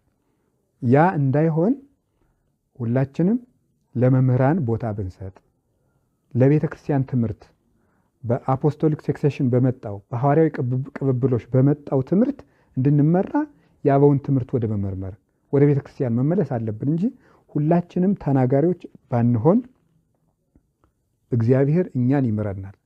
እንደዚህ ግን አለን ማለታችን ውጥንቅጥ የሌለው እግር ሰው በእግሩ መራመድ ሲገባው በራሱ መራመድ ከጀመረ አናቱ ተከስክሶ ናላው ፈሶ መሞቱ ነው። እግር ራስ አይሆንም፣ ራስ እግር አይሆንም። የድርሻችን ብንኖር ብናዳምጥ ብንሰማ እጅግ መልካም ነው።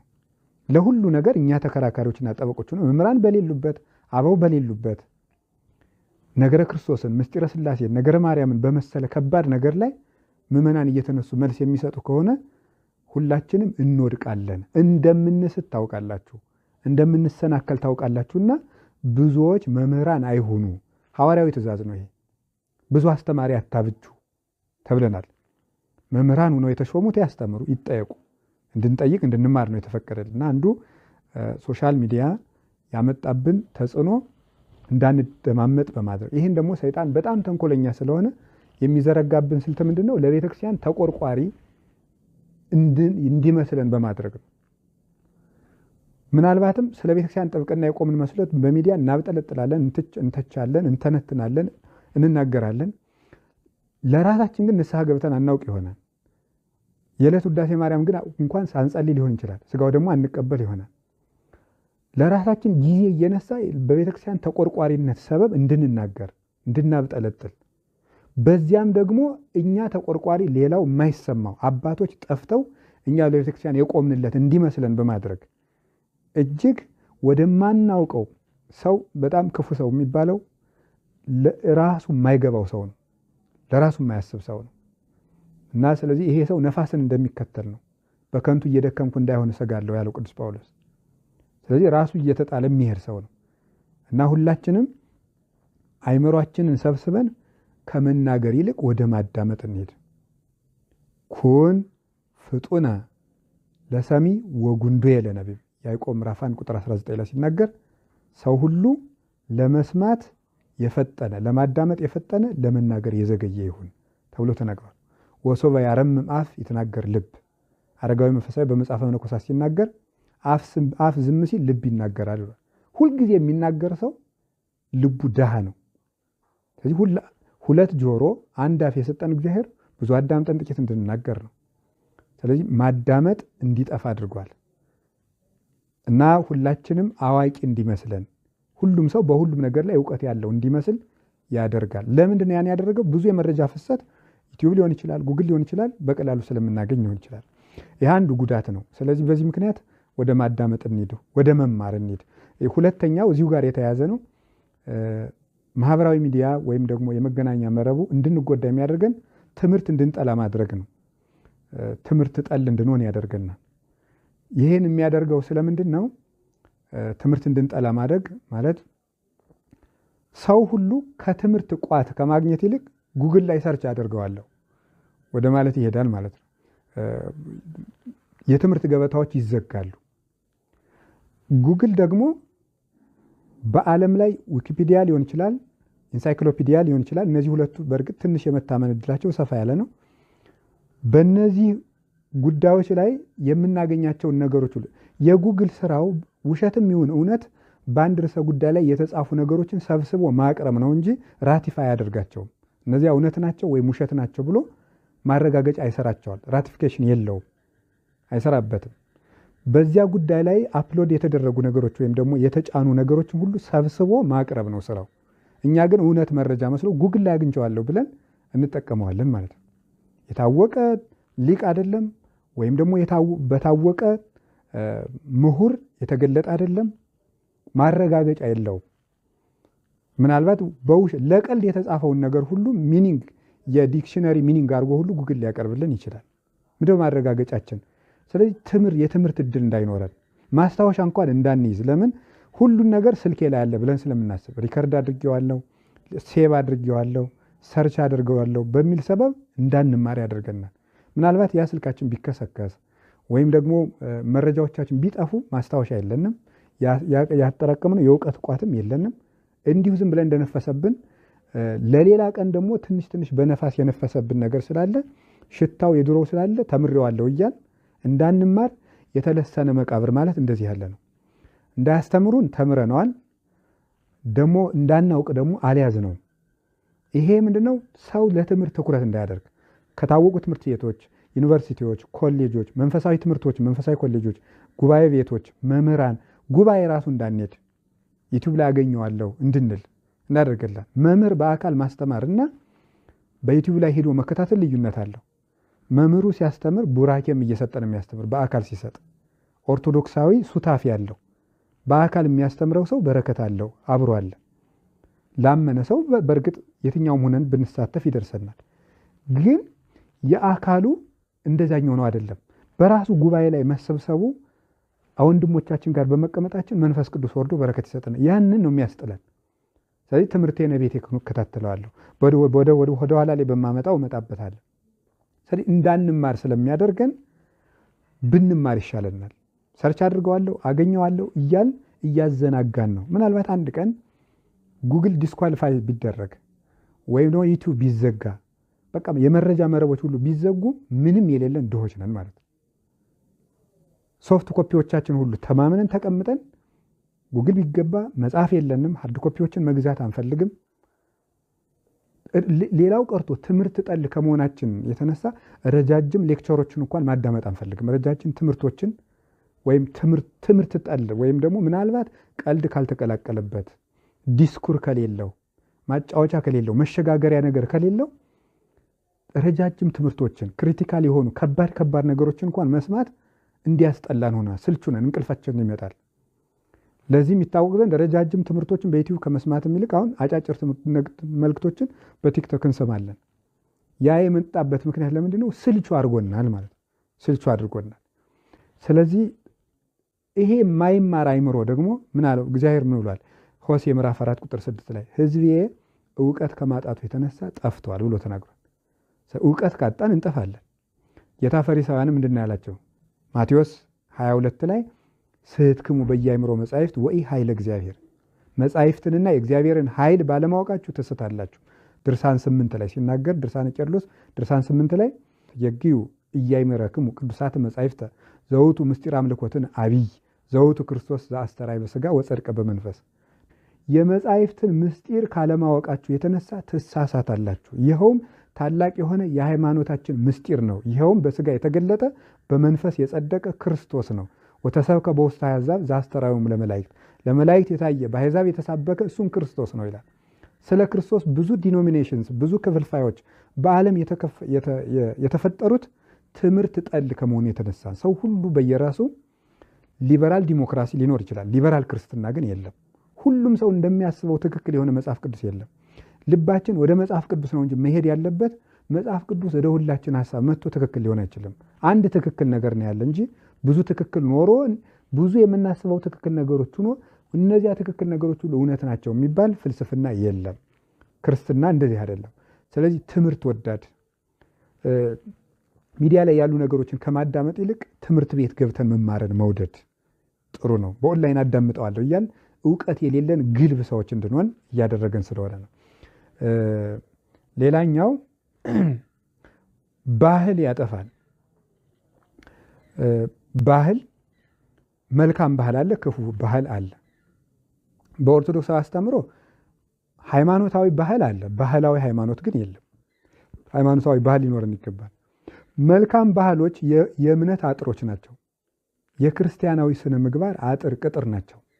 ባህል እየፈረሰ ሲመጣ ስነ ምግባር እየፈረሰ ይመጣል። ስነ ምግባር እየፈረሰ ሲመጣ እምነት ይፈርሳል ማለት ነው። ስለዚህ መልካም ባህሎች ሁሉ ይሄ ወግ እግዚአብሔር እኮ በህሊናችን የሞራል ህግ የሚባል ሰርቷል። ወይም የህሊና ህግ አይምሮ ጠባይ የሚባለው ሞራል ቫሊዩስ የሚባሉት አሉ። የሞራል ህግ ሰርቶልናል። ማንኛውም ሰው እምነት ይኖረውም አይኖረውም፣ እምነት ቢኖረውም ባይኖረውም በቃ አንድ ክፉ ትክክል ያልሆነን ነገር የሚጸየፍበት ህሊና እግዚአብሔር ሰጥቶታል። እና የሞራል ህግ እንኳን እንዲፈርስ በቃ ሁሉ ነገር አጉራ ዘለል እንዲሆን አጥር፣ አለባበስ ሊሆን ይችላል፣ አመጋገብ ሊሆን ይችላል፣ ሀፍረት እንዲጠፋ አጎራረስ ሊሆን ይችላል። ሁሉ ነገር ሰዎች በሚዲያ ልክ አልባ እንዲጎርሱ እየወጡ እንዲጎርሱ ራሳቸው እንዲጥሉ እርቃናቸው እንዲጥሉ። ለዚህ እንኳን የምንመልሰው ምላሽ ለምን እርቃናችሁን ትጠላላችሁ ሲባል ዋናው የልብ ንጽህና ነው ይላሉ።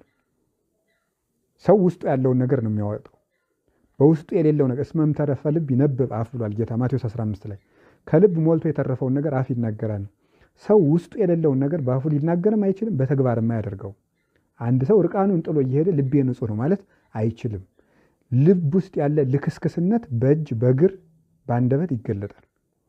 ያን ነው እግዚአብሔር በእኛ ላይ እንዳናደርገው እየከለከለን ያለ።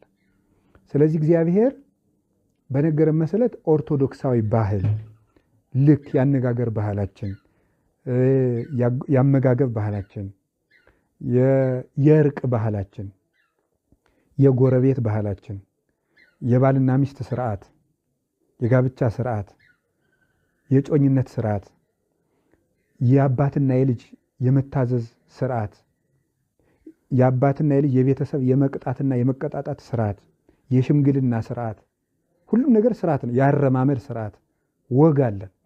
ከኛ የተማራችሁትን ትምህርትና ወግ ያዙ ብሏል ቅዱስ ጳውሎስ አንደኛ ተሰሎንቄ ምዕራፍ 4 ላይ ሲነግረን። ወግ አለን፣ የኑሮ ወግ አለን። ሁሉም ነገር ልክ መጠን አለው። ከመጠን ያለፈ ነገር ሁሉ ጥሩ ነገር እንኳን ቢሆን ልክ አይደለም። መጠን ማለፍ ትክክል አይደለም። ሁሉም ማር ባገኘህ ጊዜ በመጠን ብላ ብሏል ሰሎሞን ሲናገር። ያለ ልክ ጨውም ይመራል፣ ማርም ይመራል። ስለዚህ ባህላችን እንዲጠፋ እያደረገ ነው። ባህል ከመነካቱ የተነሳ ምን ያመጣብናል? ቀጥሎ ያለው ነገር የጸባይ መለዋወጥና ራስን አለመግዛት ወይም ያዩትን ሁሉ ልሁን ማለት። ኦርቶዶክሳዊነት አንዱ መለኪያው ራስን መግዛት ነው። መጽሐፈ ምሳሌ ምዕራፍ 25 ቁጥር 28 ላይ እንዲህ የሚል ቃል አለ። ወበከመ ሀገር እንተ ንህልት እንተ አልባቲ ጥቅም ከማሁ ብእሲ ዘአልቦ ምክር። ቅጥሯ እንደፈረሰ አጥሯ እንደፈረሰ ቅጥር እንደሌላት ከተማ ራሱን የማይገዛ ሰው እንደዚያ ነው ብሎ ይነገራል። ራሱን የማይገዛ ሰው። ስለዚህ አሁን በማህበራዊ ሚዲያ የሚለቀቁ ነገሮችን ከማየት የተነሳ እንደፈለግን እንድንናገር አዛዥ የሌለን ተቆጭ የሌለን፣ ባል በሚስቱ እንዳያዝ፣ ሚስት በባሏ እንዳታዝ፣ እናት አባት እንዳይቆጣን፣ ንስሐ አባት እንዳይቆጣን፣ መምህራን እንዳይቆጡን፣ ይሄንን የሚደፍር ንግግር እንኳን ስናስተምር ዘመኑን ያልተረዳን ኋላ ቀሮች ተደርገን እንድንቆጠር። ስለዚህ አዛዥ ከሌለን የተነሳ ምን ሆነናል ማለት ነው? ተቆጭ የሌለን ሆነናል። ነፃነታችሁን ያለ ልክ አትጠቀሙበት ብሎናል። ለነፃነታችሁ አርነት አትስጡት ብሏል ቅዱስ ጳውሎስ ገላትያ ምዕራፍ 5 ቁጥር 2 ላይ። ለነፃነታችሁ ወደ ባርነት በነፃነት እያመካኛችሁ ወደ ባር መብቴ ነው እያላችሁ ወደ ባርነት አትሄዱ ነው። መብቴ ነው በገዛ ስጋዬ፣ በገዛ ዓይኔ፣ በገዛ ጆሮዬ፣ በገዛ ሰውነቴ እንደፈለኩ ብለብስ፣ እንደፈለኩ ብናገር፣ እንደፈለኩ ብቀባ እያሉ መናገር ምንድን ነው? ይሄ ራስን አለመግዛት ነው። ልክ የለሽነት ነው። ከእንስሳ ብልጫ እንደፈለገ በልቶ ከበላበት ላይ ተጸዳርቶ የፈለገውን የሚኖር በሬ ነው ወይም እንስሳት ናቸው። የፈለገውን ያህል ይበላል፣ እዚያው ላይ ይጸዳዳል። ወደ ፈለገው ዝም ብሎ ወደ ደስ ወደ ላለው ገደል ይሄዳል፣ ይወድቅበታል። ስለዚህ መሪ የለንም። ይሄ እውር ለእውር ለመመሮክ ሊሆም ይወድቁ ውስጥ ተገብ እውር እውርም ቢመራ ሁለቱም ተያይዘው ገደል ይወድቃሉ። ደብል ብላይንድ ማለት ይሄ ነው። ሁሉም እውር የሚመራን ሚዲያ እውር ሆኖ እኛንም መርቶ ገደል ይወስደናል። ስለዚህ ምን ይሆናል ማለት ነው? ያየነውን ሁሉ እንሁን ስለምንል ደስታ ቢስ እንሆናለን። ደስታ የለንም። በአንድ ነገር አንረካም። ሁልጊዜ አዳዲስ ነገሮችን በመሞከር እየባከን እንኖራለን ማለት ነው። ደስታ የሌለን እንሆናለን። ያ እንዳይሆን የጸባይ ለውጥ በጣም የሚያስደንቀው ወንጀሎች፣ ነፍስ መግደሎች፣ ትልልቅ ወንጀሎች እንኳን የሚሰማሩ በሚዲያ ነው።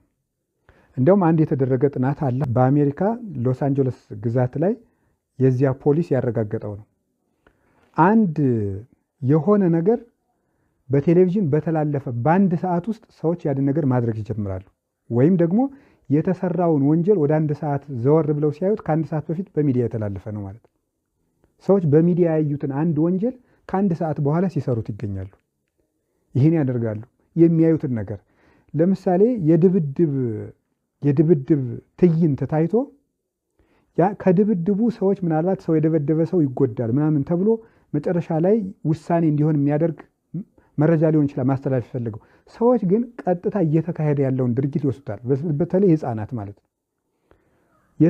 ሰው የደበደበ ሰው ይጎዳል የሚል መጨረሻ ላይ አንድ ሰው ተደባድቦ አንድን ሰው ሲገድል፣ ከዚያ በኋላ ደግሞ እሱ በፍርድ ቤት ተይዞ ሲቀጣ አመልጣለሁ ሲል፣ እንደዚህ አይነት ፊልም ለምሳሌ ቢለቀቅ ሰው ከፍርድ እንደማያመልጥ ማስተላለፍ ሊሆን ይችላል የተፈለገው። ሰዎቹ ግን ቀጥታ መደባደቡን ሊወስዱት ይችላሉ። እንደዚህ አድርጎ ሰውን ልደብድብ የሚለውን ሊወስዱት ይችላሉ። ስለዚህ ወንጀሎች የሚስፋፉት በዚያ ነው። ያየነውን ኑ በማለት ነው። ራስ መገደል ይገባል። ስለዚህ ሰዎች ሁሉ ያዩትን ነገር አንድ ነገር የምናገረው በፔዳጎጂ ትምህርት ሲባል እንደምንሰማው የመማር ማስተማር ስነ ዘዴ ማለት ነው። በመናገር ማስተማር፣ በማሳየት ማስተማር፣ በኤክሰርሳይዝ ማስተማር ወይ ደግሞ በተግባር ማስተማር የሚባል አለ። ስለዚህ ሰዎች ከሰሙት ይልቅ ይበልጥ በአይምሯቸው ሴቭ የሚያደርጉት ያዩትን ነገር ነው። ካዩት ነገር ደግሞ ይልቅ የተናገሩትን ደግሞ ሴቭ ያደርጋሉ። ከተናገሩት ነገር ደግሞ የሰሩትን ይበልጥ አይረሱትም። ስለዚህ ከአራቱ የማስተማር ዘዴዎች አንዱ ሰውየውን ማሰራት፣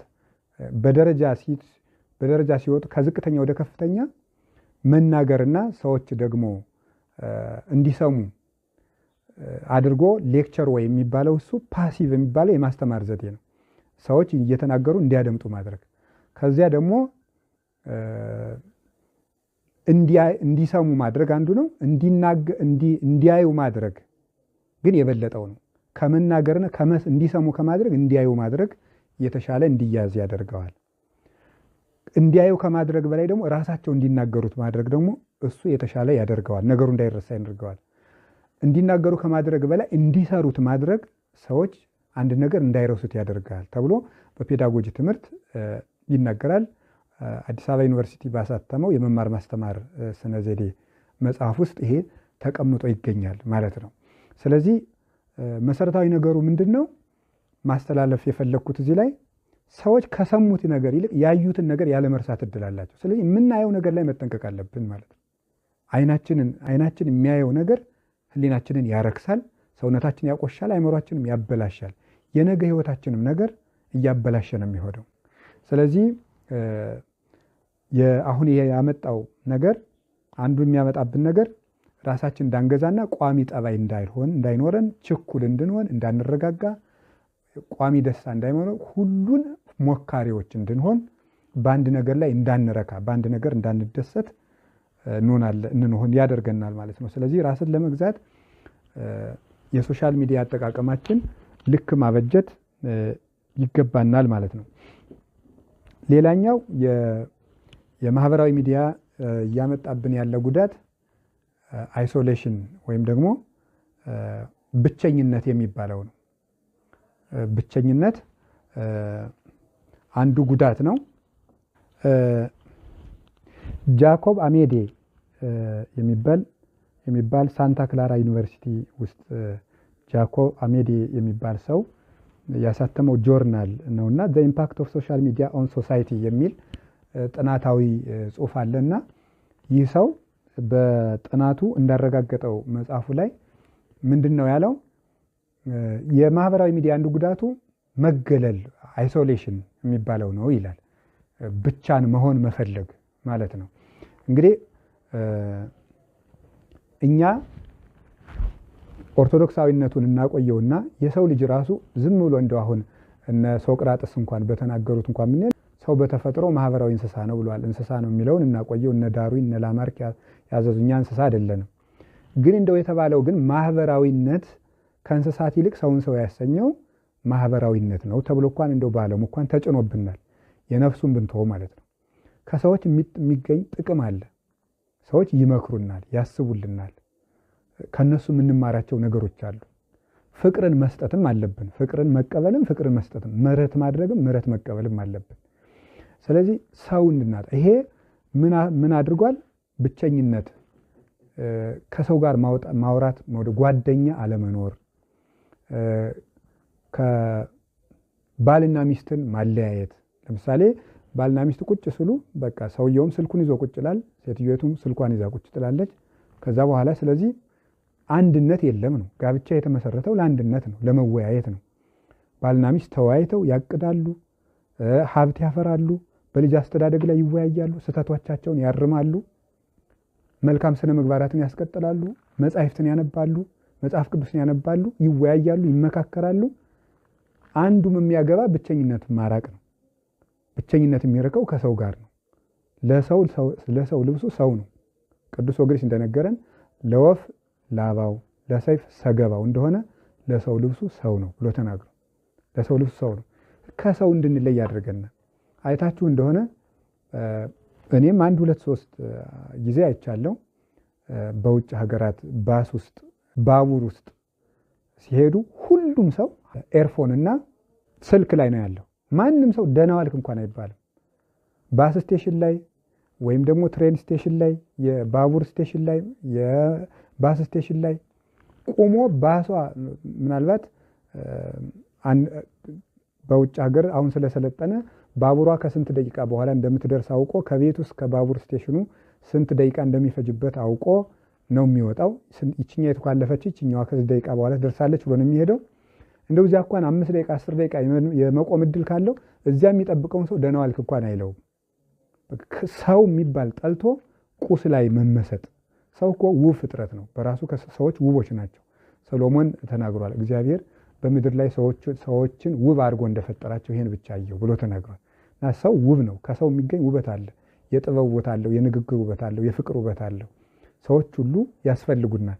ስለዚህ ከሰው እንድንገለል ያደርጋል። ይሄ ደግሞ ትዳርን አበላሽቷል፣ ጉርብትናን አበላሽቷል። አሁን በፈረንጆቹ ዓለም ሲታይ አንድ አፓርታማ ውስጥ ይኖራሉ። ጉርብትና መኖራቸው 20 ዓመት 30 ዓመት 10 ዓመትም 5 ዓመትም እንኳን ቢኖሩ መኖራቸው እንኳን እንዳይታወቅ፣ እዚያ ውስጥ ማን ይሩን ማን ይሩን አይታወቅም። ጋዜጣ የሚያቀብሉ ሰዎችም መጥተው በታች በሮቹ ሲገጠሙ የጋዜጣ ማስገቢያ እንዲኖራቸው ተደርጎ የሚገጠሙ፣ ጋዜጣ የሚያስገባውን ሰው እንኳን አያየውም፣ በውስጥ አስገብቶለት ይሄዳል። ጋዜጣም ሆነ ሌላ የመንግስት መረጃ ቢኖር ማንም ከማን ጋር አይገናኝም። የሚበላውን የሚጠጣውን ነገር ኦንላይን ያዛል። በጉርብትና ጨርሶ ስለማይገናኙ ሞቶ ሰውየው ሸቶ ሽታው ሲረብሻቸው ብቻ ሲገምቱ ለፖሊስ ደውለው ወይም በአሜሪካ 911 የሚባለው ደውለው ንመታቸው አውጡት የሞተ ሰው አለ ተብሎ ከዚያ በዚህ ነው የሚወጣው። እንደዚህ ሆኖ ሰው እስኪጠፋ ድረስ ራስ ወዳድነት፣ የእናት አባትና ፍቅር ጠፍቶ ልጆች በእናት አባት መጦር ላይ ግድ እንዳይኖራቸው፣ እናት አባት ሲሸመግሉ በቃ ከመንግስት አረጋዊ መጦሪያ ይጣላል። ሰው ለእናት አባት ግድ የለውም፣ ለራሳቸው ነው የወለዱኝ እንዲል ያደርገዋል። እናት አባት 18 ዓመት ልጅ ከሞላው በኋላ ግድ እንዳይኖረው አድርጎናል። አሁን ሰው በተለይ ኢትዮጵያውያን ልጅ በማሳደግ ላይ በውጭ ሀገር የሚኖሩት በጣም እየተቸገሩ ነው ያሉ። አዲስ አበባም ይሄ ነገር እየመጣ ነው። የሚቸገሩት ምንድነው? መጀመሪያ ለልጆቹ ጊዜ አልተሰጣቸውም። ሰው በስራ ሲጣደፍ ልጆቹን ለማሳደግ ሀገር ውስጥ ውጭ ሀገር ያለው ሰውም ሀገር ውስጥ ያለውን ቤተሰቡን ለመርዳት የሚሆን ገንዘብ ለማጠራቀም 24 ሰዓት ይሰራል። ለልጆቹ ጊዜ የለውም። ምናልባት ማታ ሲመጣም ስልኩን ይዞ ይቀመጣል። ቀድሞ በልጅነቱ ጊዜ ያልሰጠው ልጅ ትምህርት ቤት ላይ ፒር ፕሬሸር አለ፣ የጓደኛ ተጽዕኖ። ከግብረ ሰዶማውያን ጋር አብረው ይማራሉ። ከሌሎችም ነገሮች ጋር አሁን ሊናገሩ የሚያሳፍሩ ሰዎች ጋር አብረው ይማሩና 18 ዓመት 17 ዓመት አይምሮው ላይ ስራ የተሰራበት ልጅ ወደ ሱስ ሲገባ ወደ ግብረ ሰዶም ልሄድ ነኝ ሲል ሌላ ችግር ውስጥ ሲገባ ከዚያ በኋላ ብናደርገው መሰበር እንጂ ማቃናት አይቻልም። የደረቀ እንጨት እንደማለት ነው። እግዚአብሔር ግን ያ ማለት ግን እንደዚህ የሆነባቸው ሰዎች ቢኖሩ በእግዚአብሔር አምነን ጥረን መመለስ እንደምንችል ማመን አለብን። ግን አስቸጋሪ ነው እንዲያ ከመሆን በፊት ልጆች ላይ መስራት። ስለዚህ ለልጆች ጊዜ እንዳይሰጣቸው ሆኗል። ትኩረት በእውነት ማድረግ አለብን። ህፃናት ትኩረት ስላልተሰጣቸው ትውልድ እያጣን ነው። ስለዚህ ለቤት ብዙ ትዳር የሚበተነው እንደዚህ ነው። ጊዜ በአይሶሌሽን ነው። የራሴ ፕራይቬታይዝ ነው እየተባለ ሚስትም ለብቻዋ ባልም ለብቻው እየተደረገ መጥፋት አለ። ስለዚህ ጉርብትና መኖር አለበት። ድሮ አባቶቻችን በኢትዮጵያዊነት ባህል የመጽሐፉን እንኳን ብንተው እንኳን አብሯቸው ከሚኖረው ከወዳጃቸው ጋር ፍርድ ቤት ተካሰው አውራጃ ወረዳ ነው የሚባለው ድሮ ሊካሰሱ ሲሄዱ እንኳን ከሚከሱት ሰው ጋር እያወሩ ስንቅ እየተካፈሉ ነው የሚሄዱት። የሚያጣላቸው ጉዳዩ ብቻ ፍርድ ቤት ሲደርሱ። ስለዚህ ሁላችንም ከጓደኛ ጋር ማውጋት ራሱ ትርፍ እንዳለው ማሰብ አለብን። ሰው ጋር ማውራበት ሚዲያ ላይ ባዳምጥ ይሻላል እየተባለ ከሰው ጋር አውግተን የሚገኘውን ፍቅር ራሱ እንድናጣ አድርጎናል። ይህ እንግዲህ አጠቃላይ እንደው ከሰውነት ስናየው ነው፣ ከሰብና ስናየው ነው። ኦርቶዶክሳዊ ስንሆን ደግሞ ኦርቶዶክሳዊ መሆን ማለት በህብረት መሆን አንድነት ነው። ናምን ባህዶ አምላክ ብለናል።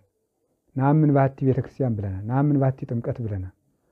ስለዚህ አንድ ሃይማኖት አሐቲ ሃይማኖት አሐዱ እግዚአብሔር አሐቲ ጥምቀት ኤፌሶን ምዕራፍ 5 ቁጥር 5 ላይ ሲናገር ቅዱስ ጳውሎስ አንድ ሃይማኖት አንድ ጥምቀት ነው ያለን፣ አንድ እግዚአብሔር። ስለዚህ አንድ ቁርባን ነው ያለን። ስለዚህ መሰብሰብን መውደድ አለብን፣ አንድ መሆንን። ስለዚህ መገለል፣ ከሚስት መነጠል፣ ከባልንጀራ መነጠል። እንደውም እውነት ለመናገር ሁላችንም ኃጢአተኞች ነን። ግን ብዙ ወንድሞች እህቶችን በንስሐም በምክርም ሳገኝ አብዛኞቹ ኃጢአቶች ሰው የሚወድቅባቸው ኃጢአቶች ብቻን ከመሆን የሚመጡ ናቸው። ከሰው ጋር ቢሆን አንድ ሰው የሚሻለውን ብቻህን ሁን ይለውና ብቻውን ሲሆን በኃጢአት እንዲወድቅ ያደርገዋል። ስለዚህ ያ እንዳይሆን ከወንድሞቻችን ጋር መሆንን መውደድ አለብን። ከወንድም ጋር መሆን እንድናፈራ ያደርገናል። ከሰው ጋር የምናሳልፈውን ጊዜ የባከነ እያስመሰለ ከሚዲያ ጋር የምናሳልፈውን ግን እንደ ወርቅ ሊያስመስልብን ይችላል። ይህንን ነው ሁላችንም መጠቀም ያለብን። ቅዱስ ጳውሎስ ኢንድግ ማይበረነ ዘከመ ያለምዱ ካልአን ዕብራውያን ምዕራፍ 10 ቁጥር 25 ላይ ሲናገር ሌሎች እንደሚያደርጉት መናፍቃን መለየትን እንደሚወዱት፣ ግላዊነትን እንደሚወዱት፣ መነጠልን እንደሚወዱት እኛ ግን ጉባኤያችን መሰብሰባችን አንተው ብሎ ተናግሯል። መሰብሰብ ኦርቶዶክሳውያን ናሁ ሰናይ ወናኡ አዳም ሶቢ ህልው አሃው እውረ እነሆ ወንድሞች በህብረት ቢቀመጡ ያማረ ነው ብሎ ቅዱስ ዳዊት መዝሙር 32 ቁጥር 1 ላይ ወበከመ ጠለ አርሞኔም ዘይወርድ ዲበ አድባረ ጽዮን በጽዮን ተራሮች ላይ እንደሚወርደው እንደ አርሞኔም ጠል እስመ ያዘዘ በረከቶ እሚዜው እስከ ለዓለም። እግዚአብሔር በሚሰበሰቡ አንድ ላይ በሚሆኑ ወንድሞች እህቶች መሃል በረከትን እንደዚህ ያዛል፣ በረከትን ያወርዳል። ጌታችንም የማቴዎስ ወንጌል ምዕራፍ 18 ቁጥር 21 ላይ ሲናገር ሀባለው ክሌቶ ሰለስቱ ጉባኤን በስሜ አነ ሄሉ ማይከሊሁም፣ በስሜ በህብረት ቢሰባሰቡ እኔ በዚያ አገኛለሁ። ብዙ ትርጉም አለው፣ እዚያ ውስጥ አንገባም። የቤተክርስቲያን ትርጉም በጊዜው እንማረዋል። 2-3 ነው ቢሰበሰቡ በስሜ ይገኛለሁና ከሚያምን ወንድም ጋር ከሚያምን እህት ጋር አንድ ላይ መቀመጥ፣ አንድ ላይ መወያየት፣ አንድ ላይ አቡነ ዘበሰማያት መድገም ትርፍ አለው። ከወንድም ጋር መሆን ከእህት ጋር መሆን ትርፍ አለው። ለኃጢአት የምንሰጠውን ጊዜ ለሰው ብንሰጠው ፍቅር እናተርፍበታለን። ከሰው ጋር ከመሆን ነገር ነው ጠብ ነው የማተርፈው፣ ሐሜት ነው የማተርፈው እያስባለ አውቆ ሐሜቱን ማቆም ነው እንጂ ከወንድም መነጠል ከሰው መነጠል ከሰይጣን ጋር ለመተባበር የሚያደርግ ነው። ታውቃላችሁ፣ ፍየሎችን በግራ በጎችን በቀኝ ያቆማል ክርስቶስ ሲመጣ። ፍየል የተባለ የፍየል አንዱ ጠባይዋ መነጠል ነው፣ መኮብለል ነው፣ ከመንጋ ትነጠላለች። ስለዚህ ኃጥአን ጠባያቸው አንዱ መለየት ነው፣ ብቸኝነት ነው። ስለዚህ ህብረታዊ እና ይሄ ራስ ወዳድነት እንዲነግስብን የሰው ነገር እንዳያገባን እንድንሆን አድርጎናል። ምን አገባኝ እንድንል ግድ የለሽ እንድንሆን አድርጎናል። እና ማንም ለቤተሰቡ የማያስብ ደግሞ ነፍሰ ገዳይ ነው ተብሏል። ማንም ኦርቶዶክሳውያን መጀመሪያ ቤተሰቦቻችን ናቸው። ከዚህ ሲያልፍ ደግሞ ሰው ሁሉ ዘመዳችን ነው። የሰው ዘር በሙሉ ያመነም ይሁን ያላመነ ከሰው ጋር መሆን እንዳይኖረን አድርጓል ማለት ነው። ሌላው ፍርሃት ነው። the impact of social media on society በሚለው ጥናት ላይ እንዳስቀመጠው ዓለም አቀፍ አሸባሪዎች ለ16 ዓመታት ያህል መጀመሪያ የሰሩት ማስፈራራት ነው። ሰው እንዲፈራ ማድረግ ነው። ሰው የሚፈራበትን ነገር የውሸት ግድያዎችን የእውነት ግድያዎችን ጭምር ማስተላለፍ። ስለዚህ ሰው ጭንቀታም እንዲሆን፣ ፈሪ እንዲሆን፣ ተስፋ እንዲቆርጥ፣ ምንም ነገር ምን ቀረኝ እንዲህ እና እግዚአብሔር ራሱ የተወን እንዲመስለው በማድረግ ለጋ ሰው ወደዚህ ለምን ይወጣል? ሰላምን ፈልጋት ተከተላት ብሎ ቅዱስ ዳዊት ሰሳ ለሰላም ወዲግና ሰላምን ፈልግ ተከተል።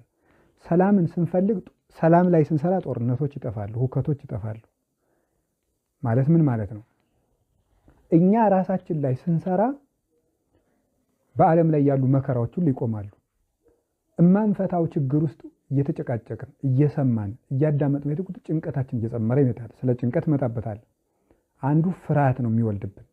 ስለዚህ ስራ እንድንፈታ ስለዚያ ጉዳይ ላይ በመጨነቅ ወይ መፍትሄ አናመጣም። ነገር ግን የመከራ ወሬዎችን በመስማት አይምሯችን እንዲደነዝዝ ስራ እንድንፈታ። ሌላው ቀርቶ እኮ ያንን እየሰማ አድሮ ለምሳሌ መከራው እንዲቆም መጸለይ ያለብን፣ ግን ያንን መከራ እየሰማ አድሮ ሳይጸልይ በመቅረት የችግሩ አንድ አካል እንሆናለን ማለት ነው። እንግዲህ መንግስት ከመንግስት ጋር የሚያደርገው ጦርነት አለ፣ ህዝብ ከህዝብ ጋር የሚያደርገው ጦርነት አለ እና ግለሰብ ከራሱ ጋር የሚያደርገው ጦርነት አለ። ቅዱስ ዮሐንስ አፈወርቅ ተሰሎንቄ ሲተረጉም እንደተናገረው የሁለቱ መናሻዎች ሰው ከራሱ ጋር የሚያደርገው ጦርነት ነው። ከራሱ ጋር ያልታረቀ ሰው የማህበረሰብ ጦርነት ያስነሳል። የማህበረሰብ ጦርነት ካለ ደግሞ የመንግስታት ሰላም አለመሆን ወይም ደግሞ ሀገር ከሀገር ደግሞ ይገጥማል ማለት ነው። ስለዚህ ምንጊዜም ሰላም የሌላቸው ሰዎች የሁከት ምንጮች ናቸው እና ምንድነው ራሳችን ከእግዚአብሔር ጋር እናስታርቅ፣ ንስሐ እንግባ፣ ከመጻሕፍት ጋር እንታረቅ፣ ከልባችን ጋር እንታረቅ፣ ህሊናችን እናዳምጥ። ያ ሲሆን ጦርነቶች ይቆማሉ። ይህንን አንዱ እንድንፈራ በማድረግ ስለዚህ እምነታችንን እንድናጠነክር መጀመሪያ እምነታችንን እንስራ። እምነት ሲኖረን የሚያስፈራ እንኳን ብንሰማ ብናይም የማንፈራ እንሆናለን። ደካማ ሆነን የገዛ ኃጢአታችን እየወጋ እያደከመን በየቀኑ ደግሞ መከራዎችን፣ የአሸባሪዎችን፣ ዓለም አቀፍ ግድያዎችን፣ ወንጀሎችን በሰማን ቁጥር በራሳችን ላይ ሰላም እያጣን እምነታችንም ጭምር እየቀነሰ እንሄዳለን። ስለዚህ ለዓለም አቀፍ የሽብር ወሬዎች ለነዚህ ጆሮ መስጠት የለብንም። ስራችንና ስራችን ላይ ትኩረት አድርገን መስራት። ለጥንቃቄ የሚሆን መረጃን መስማት ነውር ነው ማለትም አይደለም። ጭፍን በቃ እንደዚህ አይነት ነገር አትስሙ፣ በራችሁን ዘግታችሁ ቁጭ ብሎ አይደለም። መጠን ይኑረን፣ እዚያ ውስጥ ተጥደን አንኑር እያልኩ ነው እንጂ መረጃ አይኑረን ማለትም አይደለም።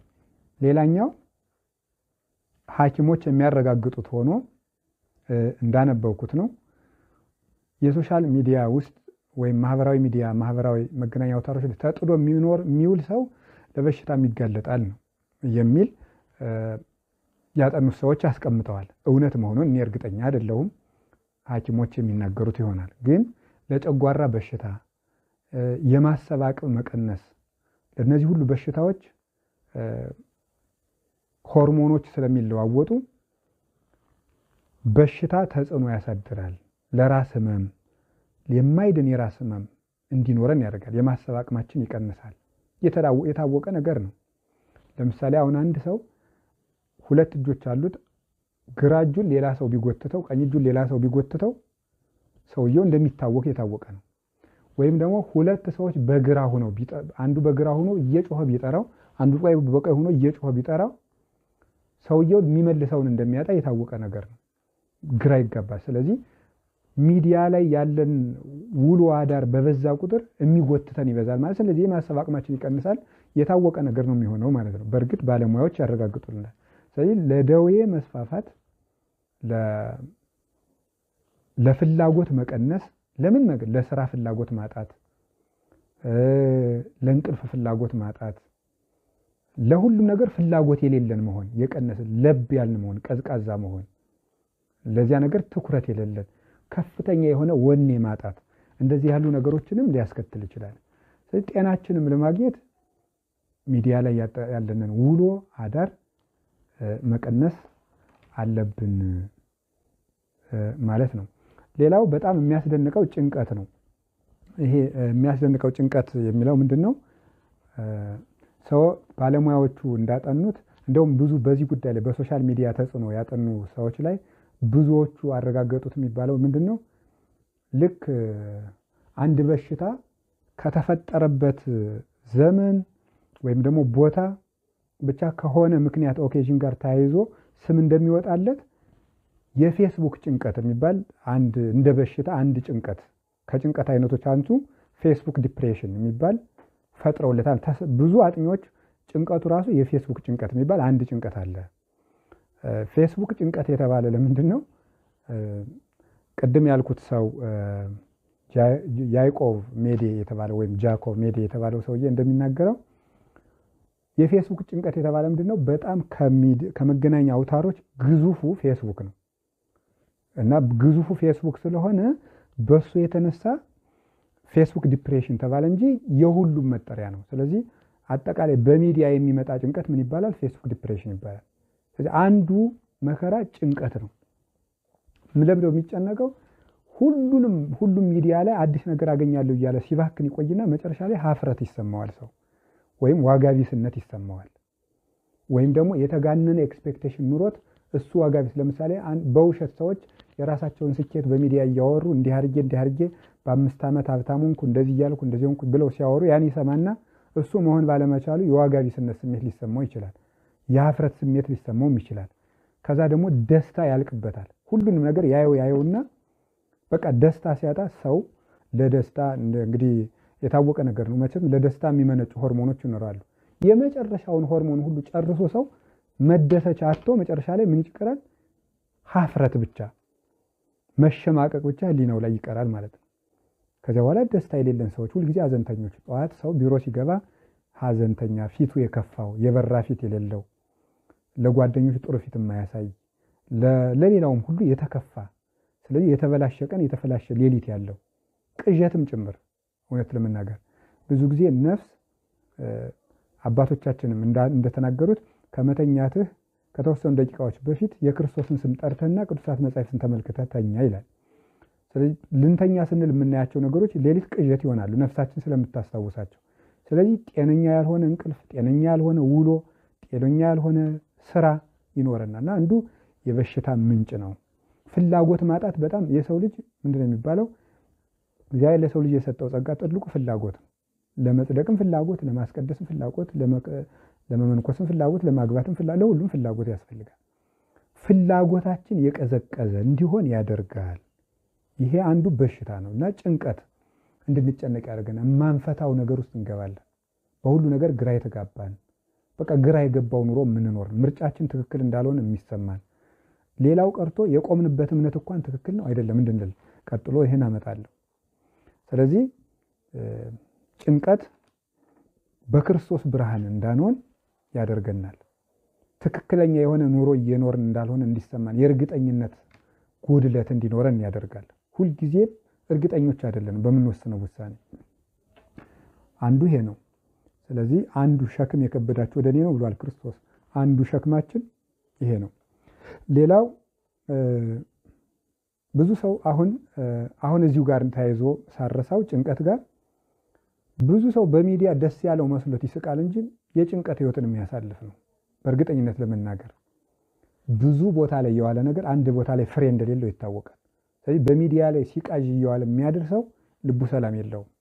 ምናልባት የሚከተሉትን ሰዎች ለማስደሰት እየሳቀ ሊታይ፣ ፊቱን አብርቶ ሊታይ፣ ተቀብቶ ሊታይ ሁሉ ይችላል። ውስጡ ግን የተረበሸ ህይወት፣ የእርግጠኝነት ህይወት የሌለው፣ ዛሬ እንብላ እንጠጣ ነገ እንሞታለን የሚል ተስፋ የሌለው፣ ነገ የሌለው ህይወት እንደሚኖረው ይታወቃል። ምናልባት በብልጣ ብልጥነት እኔ የምንጨነቀኝ ሰዎችን እያሳኩም ምን እያልኩም የራሴን ገንዘብ እያከማቸው ነው ሊል ሁሉ ይችላል። ግን እሱ ስኬት ነው ወይ ነው? ገንዘብ እኮ ካዝና የሚያጠራቅማል ካስቀመጡበት ማለት ነው።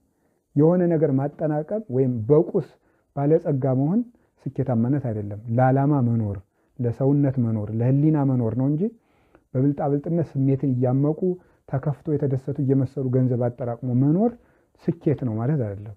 ጭንቀት አንዱ ችግር ነው። ሌላኛው ጥርጥር ነው። ወይም ደግሞ በእምነታችን እንድንጠራጠር ያደርጋል። በእምነት ጨለማውን ሁሉ ግለጡት ተብለናል እና ወደ ጨለማው ግን አትግቡ ተብለናል። በሚዲያ ከመግባታችን የተነሳ ሚዲያ ውስጥ ምን አለ? ኤቲስቶች አሉ፣ ፓጋኖች አሉ፣ ጣዖትም ያመልኩ አሉ፣ እምነት የሌላቸው ሰዎች አሉ። ከዛ ሌሎች የእምነት ድርጅቶች አሉ። የነዚያ ሁሉ ትምህርቶች እዚያ ውስጥ ይለቀቃሉ። እነዚያ ክርክሮች ሰይጣን ደግሞ እንዴት እንደሚወስደን አናውቅም። ቀስ እያደረገ እንድናዳምጣቸው ያደርጋል። እንዴት ነው እንድናዳምጣቸው የሚያደርገው? በሁለት መንገድ ነው። አንደኛ እነዚያ የማያምኑ ሰዎች ጥሩ ስነ ምግባርን ሊናገሩ ይችላሉ። ህይወታችንን የሚያስተካክል ነገር ሊናገሩ ይችላሉ። ስለዚህ ያን ልንሰማ ነው ብለን እንሰማለን። ስለ ማህበራዊ ህይወታችን፣ ማህበራዊ ጉዳዮች ላይ የተመሰረተ ጥሩ ነገር ይናገራሉ። ሌሎች እምነቶችም አላቸው ጥሩ ነገር ያን ይናገራሉ። ያንን ስንሰማ ግን ያንን ብቻ ሰምተን አንቀርም። ከዛ በኋላ ሆል የትምህርቱ የሃይማኖቱን ዶክትሪን ወይም አስተምሮ እንስማ ወደ ማለት እንሄዳለን። ስንሳብ መስማታችን ባልጎዳ ሁሉን መርምሩ መልካሙን ያዙ ተብሎ አንዱ ሁለተኛው የተሳሳተ መንገዳችን ይሄ ነው።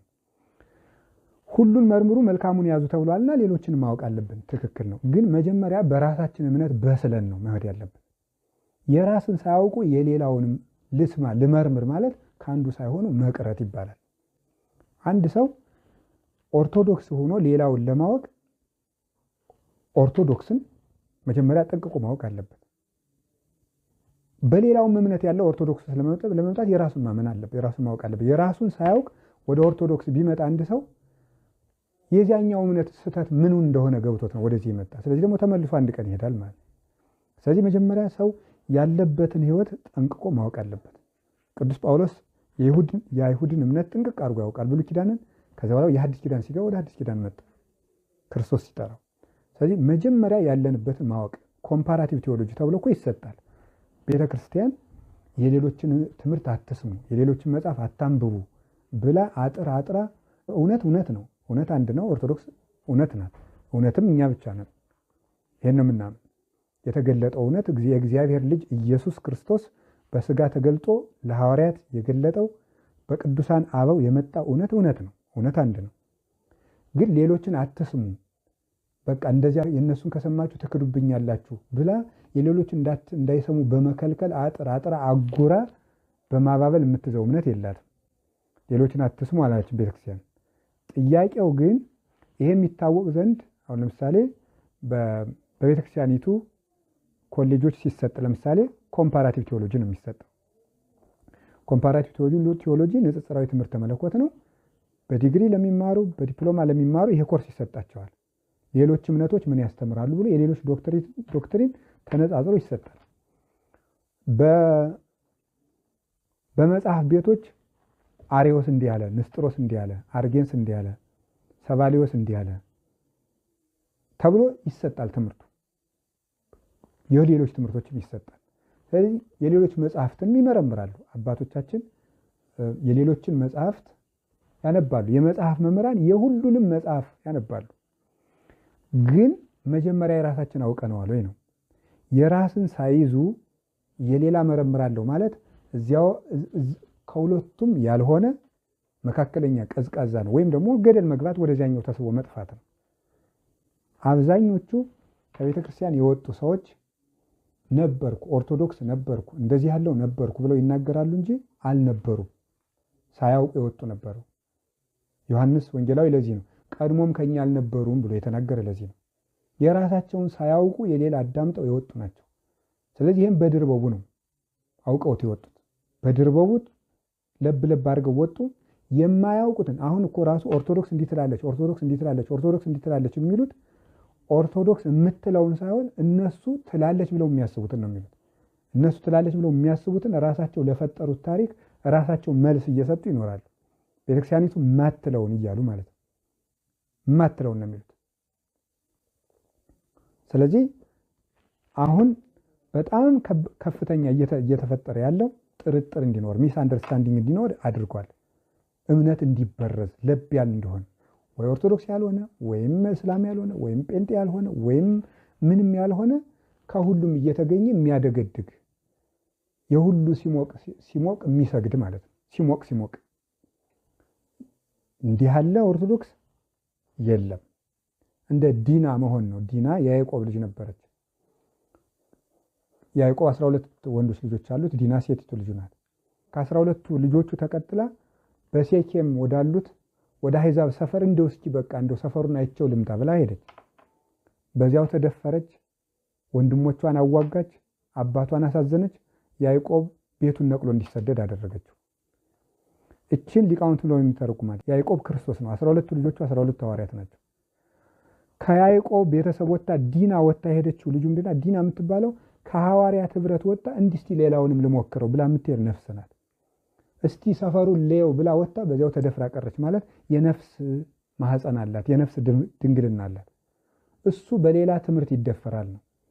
ያ የደፈራት የሴኬማውያን ሰው ሰፈር የነበረው ያ ከአሕዛብ ወገን የነበረው ኦርቶዶክሳዊ ትምህርት፣ መጽሐፍ ቅዱሳዊ ትምህርት፣ ኦርቶዶክሳዊ መጽሐፍ ቅዱሳዊ ትምህርት የሌለው መምህር ነው። ከሱ መደፈር ማለት ከሱ ተደፍሮ መምጣት ማለት ጆሮን በሱ አስደፍሮ እምነቱን በሱ አስጠቅቶ የህሊናን ድንግልና አጥፍቶ የእምነትን ንጽህና ማፍረስ ይባላል። እንደ ዲና በወጡበት መቅረት እንዳይከሰት እንመርምር ከማለት መጀመሪያ የራሳችሁን ተማሩ። ኮሌጆች ላይ መማር ይቻላል። ጉባኤያት ላይ ቤተክርስቲያን ላይ በመሄድ ጉባኤ ቤቶች ላይ መግባት የሚችል ጉባኤ ቤት ገብቶ ካልሆነ መምህሮቻችን ለይተን በመማር ከጥርጥር እንድናለን። ካልሆነ ግን ሁሉ ነገር እየተጠራጠን በግማሽ ዘነፉቅ ልቡ ህውክ ውእቱ ልቡ የተከፈለ ሰው እሱ ዘከመሐመር ዘይዘብጣ ወገደ ነፋስ። ሁለት ልብ የሆነ ሰው ማይበል እንደሚያማታት የማይበል ነፋስ እንደሚያናውጻት መርከብ ነው። የታወከ ነው፣ አንድ ልብም የለውም ይላልና ከጥርጥር እንድንድን አሁን ብዙ ሰው እየተጠራጠረ ያለው በሚዲያ ያገኘውን በመስማት ስለሆነ የሌሎችንም መርምሩ፣ እወቁ። ከዚያ በፊት ግን መጀመሪያ የራስን ማወቅ ይገባል ማለት ነው። የመጨረሻው ሰይጣን በማህበራዊ ሚዲያ በኩል እንዲኖረን ያደረገ ያው እዚህ ውስጥ የተሳሳቱ መረጃዎች፣ ውሸቶች አሉ። የተጋነኑ ውሸቶች፣ የተሳሳቱ መረጃዎች ያቀብልና ከዚያ መጨረሻው ግን መንፈሳዊ ሱታፌ መቀነስ ነው። አንዱ በመጨረሻ የምናነሳው ነጥብ 12ኛው ነጥባችን ማህበራዊ ሚዲያ ላይ መጣበቅ መንፈሳዊ ሱታፌ እንዲቀንስ ያደርጋል። መንፈሳዊ ሱታፌ ምንድነው? ለምሳሌ ቅድም አንስቼዋለሁ በስሱ አንዱ ለምሳሌ በጉባኤ ከመማር ይልቅ ላይቭ ከቤቴ እከታተለዋለሁ ማለት ይሄ አንዱ ችግር ነው። ለምን? ትምህርቱ ብቻ ሳይሆን እዚያ መሰብሰብም እንደ ስርዓት አምልኮ አንድ ኦርቶዶክሳዊነት ነው። በጉባኤ መገኘት፣ እዚያው መገኘት እንደ ስርዓት አምልኮ መንፈስ ቅዱስ የሚገኝበት ክርስቶስ የሚገኝበት ነው። በዚያ ራሱ የምንጠቀመው አንድ መንፈሳዊ አገልግሎት ነው። ልክ እንደ ማስቀደስ ጉባኤ ላይ መሰብሰብ አንድ ደግሞ አምልኮተ እግዚአብሔር ነው። ስለዚህ ያን እያስቀረብን ይገኛል። ለምሳሌ ከኮሮና በኋላ ብዙ ሰው በላይቭ አስቀድሳለሁ ማለት ጀምሯል ማለት ነው። ላይቭ አስቀድሳለሁ። ቅዳሴውን መስማት ብቻ እኮ አይደለም፣ ቤተክርስቲያን ውስጥ መገኘት በራሱ አንድ አምልኮተ እግዚአብሔር ነው። ሱታፌ አምላክ ነው። ቤተክርስቲያን አካሉ ናት። ደግሞ የሚያመልከው ጆሮና አይን ብቻ አይደለም። ምስሉን ቄሱ ስብሐት ወክብር ለስሉስ ቅዱስ እያለ ሲያጥን አይናችን ስላየው ጆሮአችን ስለሰማው አይደለም። እግር ማምለክ አለበት፣ አንደበት ማምለክ አለበት፣ ሂዶ ተሰጦ መቀበል አለበት። መገኘት ራሱ አንድ አምልኮተ እግዚአብሔር። ተፈሳይኩ እስመ ይቤሉን ቤተ እግዚአብሔር ነሐውር፣ ወደ እግዚአብሔር ቤት እንሂድ ባሉኝ ጊዜ ደስ አለኝ ብሎ ተናግሯል። ስለዚህ የእግዚአብሔር ቤት መሄድ አንድ አምልኮት ነው። አምላኬ አምላኬ ገይሳቤከ ጸማት ነፍሴ ለከ፣ ወደ እግዚአብሔር ቤት ለከ ይደሉ ስብሐት በጽዮን ወለከ ይትፌኑ ጸሎት በኢየሩሳሌም፣ ለአንተ በጽዮን ምስጋና ይገባል፣ ጸሎትም በኢየሩሳሌም ይቀርባል ተብሎ ተናግሯል። ስለዚህ እግዚአብሔር ጸሎትን በሁሉም ቦታ ይሰማል። ግን ለአምልኮ መርጦ የሰጠን ቦታ ደግሞ አለ። እግዚአብሔርን በቤታችን እናመልከዋለን፣ በገደል እናመልከዋለን፣ ብንሄድ በዋሻ ቢጥሉ እናመልከዋለን፣ በመንገድ እናመልከዋለን፣ በስብሰባ አዳራሽ ብንገኝ እዚያም ውስጥ እግዚአብሔርን ማሰብ ይቻላል። ትራንስፖርት ውስጥ ማሰብ እንችላለን። ግን ለእግዚአብሔር የተመረጠ ቤት ግን አለው። እግዚአብሔር በምላት የሚገኝበት አለ፣ በጸጋ የሚገኝበት። በምላት በየትም ቦታ አለ፣ በጸጋ ግን የሚኖረው ቤተክርስቲያን ውስጥ ነው። ስለዚህ ቤተክርስቲያን መገኘት በራሱ አምልኮተ እግዚአብሔር ያንን ያስቀርብናል። ቤተክርስቲያንን አይተን መስቀሉን አይተን ቤተክርስቲያንን አይተን ስዕላትን አይተን አይናችን እግዚአብሔርን ያመልካል፣ ያስባል። ጆሮአችን እዚያ ይሰማል። እጃችን እዚያው በመዘርጋታቸው ተሰጥኦ ለመቀበል በመዘርጋታቸው ያመልካሉ። ጉልበታችን ስግዱ ለእግዚአብሔር ተብሎ ዲያቆኑ አዞን በቅዳሴ በመስገዳችን የምናገኘው በረከት አለ። አንድ ነገር እቤታችን ብቻ ስለመጣ ሱታፌ መንፈሳዊ እንዲቀንስ አድርጎናል። በጉባኤ እንዳንገኝ፣ ቅዳሴ ላይ እንዳንገኝ፣ የንስሐ አባት መርሃ ግብር ላይ እንዳንገኝ። ይሄ ነው የሱታፌ መንፈሳዊ ሱታፌዎች መቀነስ። እንደውም ወደፊት አሁን ኮሮናው ሰው ከቤቱ እንዲያስቀድስ አደረገ ቢባል ደግሞ መልሶ ግን በዛው ስንፍና ገብቶት እንዲቀር አድርጓል። ሌላው ቀርቶ እኮ አሁን ወደፊት የታሰበው የሚመስለው ነው። በዚህ ጉዳይ ባለሙያዎች ይናገራሉ። አርቲፊሻል ኢንተለጀንስ የሚባለው አሁን እየተፈጠረ የመጣው ነገር ኑሮን ማቅለል ይመስላል። ለምሳሌ ሮቦቶች ሆቴል ውስጥ ያስተናግዳሉ። ሮቦቶች ይመረምራሉ፣ ያጣራሉ።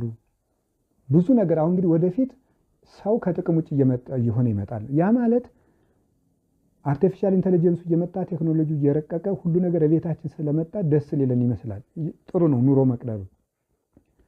መሰረታዊ ነገሩ ግን አርቲፊሻል ኢንተለጀንሱ እየሰፋ ሲመጣ የሰውን አስፈላጊነት መቀነስ፣ ምናልባትም ደግሞ በቃ ኮምፒውተር ስለሚያገለግለን ሰው አያስፈልገንም ተብሎ በጦርነት ደሃ ሀገሮች ድሆች ጠፍተው አልቀው ጥቂት ሰዎች ኮምፒውተርን ብቻ እየተጠቀሙ ሊኖሩ ታስቦም ሊሆን ይችላል።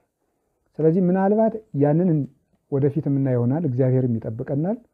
መሰረታዊ ነገሩ ግን ለኛ ግን ጎርቶናል። እቤት እያስቀረን ነው።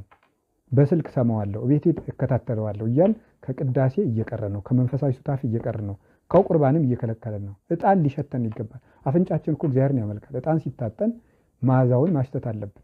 ሁሉም ነገር የተመደበለት ነገር አለ እና መንፈሳዊ ሱታፌ እንድንቀንስ፣ መንፈሳዊ ሱታፌ የሚቀንስ ባለመሄዳችን ብቻ ሳይሆን ሚዲያ ላይ በማፍጠጥ ማታ በማምሸት ከዛ ጠዋት ለቅዳሴ እንዳንነሳ በማድረግ ለጸሎት እንዳንነሳ በማድረግ ለኪዳን እንዳንነሳ በማድረግ የምናመሽባቸው ጊዜያት ይህንን ይሻማሉ።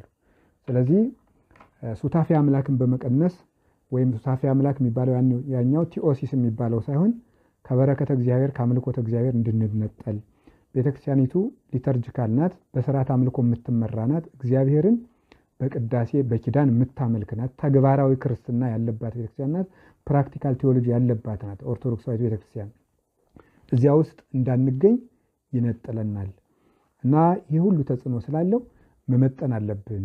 ምን ማድረግ አለብን የሚል መፍትሄዎችን 1-3 እዚያው በእርግጥ መፍትሄዎችን እየተናገርኩ ሄጃለሁ። 1-2-3 መፍትሄዎችን አስቀምጣለሁ። የመጀመሪያው ማህበራዊ ሚዲያዎችን ወይም ደግሞ የመገናኛ አውታሮችን መዝጋት ሳይሆን አጠቃቀማችንን ማሳመር ነው። የመጀመሪያው አቅዶ መግባት ነው። አቅዶ መግባት የሚባለው ምን ላናደርግ እንደምንገባ ማወቅ ነው። ይሄንን አድርጌ እወጣለሁ ነው እንጂ እስኪ ልይ ተብሎ አይገባም ማለት ነው። እስኪ ላደርግ ኦርቶዶክሳዊ ሰው ያለቅጥ ኑሮ አይኖርም። ዝም ብሎ አጥር የሌለው እስኪ ልይ ለማንኛውም ሚዲያ ልግባ ተብሎ አይገባም። ምን ልታደርግ ነው የሚገባው ነው። መረጃ ለማድመጥ ከሆነ ለምሳሌ የሳምንቱ መረጃ የማደምጥበት ይሄ ያለኝ ብሎ ወይ እዚያ መረጃ ማግኘት ነው። ትምህርት ከሆነ ያን ትምህርት ሰምቶ መውጣት ነው። አንድ ሰው ባህር ሲገባ እስቲ ባህር ልግባ ተብሎ አይገባም። ምን ልታደርግ ነው? ልትሻገር ከሆነ ተሻገር እንጂ ዘው እየተንቦጫረክ አትውልም ነው። አሳ ልታጠምድ ከሆነም ዝም ብለህ አትዋኝ፣ አሳህን አውጣ። ዋይንተ ልትወጣም ከሆነ ዋይተህና የገባህበትን መግባት። ማህበራዊ ሚዲያ ልክ እንደ ባህር ነው። ባህር ውስጥ አዞ አለ፣ ዘንዶ አለ፣ ጉማሬ አለ። ስለዚህ አሳ ልታጠምድ ከገባ አሳ ማጥመድ ነው እንጂ ዝም ብሎ እዚያው ከዋሉ ግን በአዞ መዋጥም አለ፣ በጉማሬ መዋጥም ሊመጣ ይችላል። ዘንዶም ሊበላን ይችላል። ስለዚህ አሳ አንበሪም ሊውጠን ይችላል። የገባንበትን ካወቅን የገባንበትን ብቻ አድርገን እንወጣለን ማለት ነው። ለትምህርት የገባን ተምሮ መውጣት፣ መረጃ ለመፈለግ የሚበጋ መረጃ ማውረድ የሚፈልገው መጽሐፍ ሊኖር ይችላል። እሱን አውርዶ መውጣት፣ መልእክት ካስተላለፍ መልእክቱን አስተላልፎ መውጣት። ስለዚህ አንዱ የሰይጣን ተንኮሉ ለምን እንደገቡ ሳያሳውቅ በዚያው እያሳሳቀ እንደ ውሃ ሙላት ይዞ ይውላል፣ ይዞ ያድራል። ብዙ ሰዎች እየተረበሹ ያሉት ብዙ ወንድሞቻችን እህቶቻችን፣ እኔም ሲያማክሩኝም ሳገኛቸውም አንዱ የህይወት መበላሸት መከራ መሰረት የሆነው ይሄ ነው ማለት ነው። ስለዚህ አንደኛው አቅዶ መግባት፣ ሁለተኛው መምረጥ ነው። መምረጥ እንግዲህ ሰው ከእንስሳት የሚለየው እንደምናውቀው በመምረጡ ነው። እንስሳትም ይመርጣሉ፣ ግን የእንስሳት ምርጫ በአንድ በተወሰነ ጉዳይ ላይ ነው። አንድ እንዲኖሩበት እግዚአብሔር የወሰነላቸውን ነገር ላይ ያውቃሉ። በቃ ያን ብቻ ይመርጣሉ። ሰው ግን ሁሉንም ነገር አይቶ መዝኖ የመምረጥ ሕሊና አለው። ስለዚህ የምናፈራበትን ሚዲያ መለየት መምረጥ አለብን። ዘር የዘራ ሁሉ ገበሬ አይባልም። የሚያፈራበት ቦታ ላይ የዘራ ነው ገበሬ የሚባለው እንጂ ዝም ብሎ በየጭንጫው እየወሰደ የሚበትን ሁሉ ገበሬ አይባልም። በየቦታው መረጃ ሁሉ ጥቅም የለው፣ ያበላሻል። ስለዚህ መምረጥ፣ የት ነው የማፈራው፣ የቱን ባዳምጥ አፈራለሁ፣ የት ብገኝ ይሻላል ብሎ ለይቶ መከታተል ነው። ለምሳሌ እዚህ ውስጥ ምን መምረጥ ይችላል? አንድ ሰው በሁለት መንገድ መምረጥ ይችላል። አንድ ከሙያውና ከኑሮው ጋር የሚገናኝለትን ነገር መምረጥ፣ ሙያውና ኑሮውን የሚያሳድግለትን ነገር ጋር የተያያዙ ነገሮችን ማዳመጥ መምረጥ ማለት ይሄ ነው። ሁለተኛ መንፈሳዊ ሕይወቱን የሚያሳድጉለትን ነገሮች ማዳመጥ ነው። ከሁለቱ ያለፈ ነገር አላዳመጥም ብሎ ለራሱ መግባት ነው። ወይ ኑሮውን የሚያሳድግለት እውቀቱን የሚጨምርለት፣ ወይ መንፈሳዊ ሕይወቱን የሚያሳድጉለት፣ ሁለቱን ዓላማዎች ይዞ ከዚህ ውጭ ያለውን መተው ነው። እንግዲህ ሰው መራጭ ነው። ከእንስሳት ይልቅ ሰው በመምረጥ ይታወቃል ብለናል። ከዚያ ሁሉ ደግሞ ክርስቲያን በመምረጥ ይታወቃል። ኦሪት ዘዳግም ምዕራፍ 30 ቁጥር 19 ላይ እንዲህ ይናገራል እግዚአብሔር፣ አሰም ለከ ሰማየ ወምድረ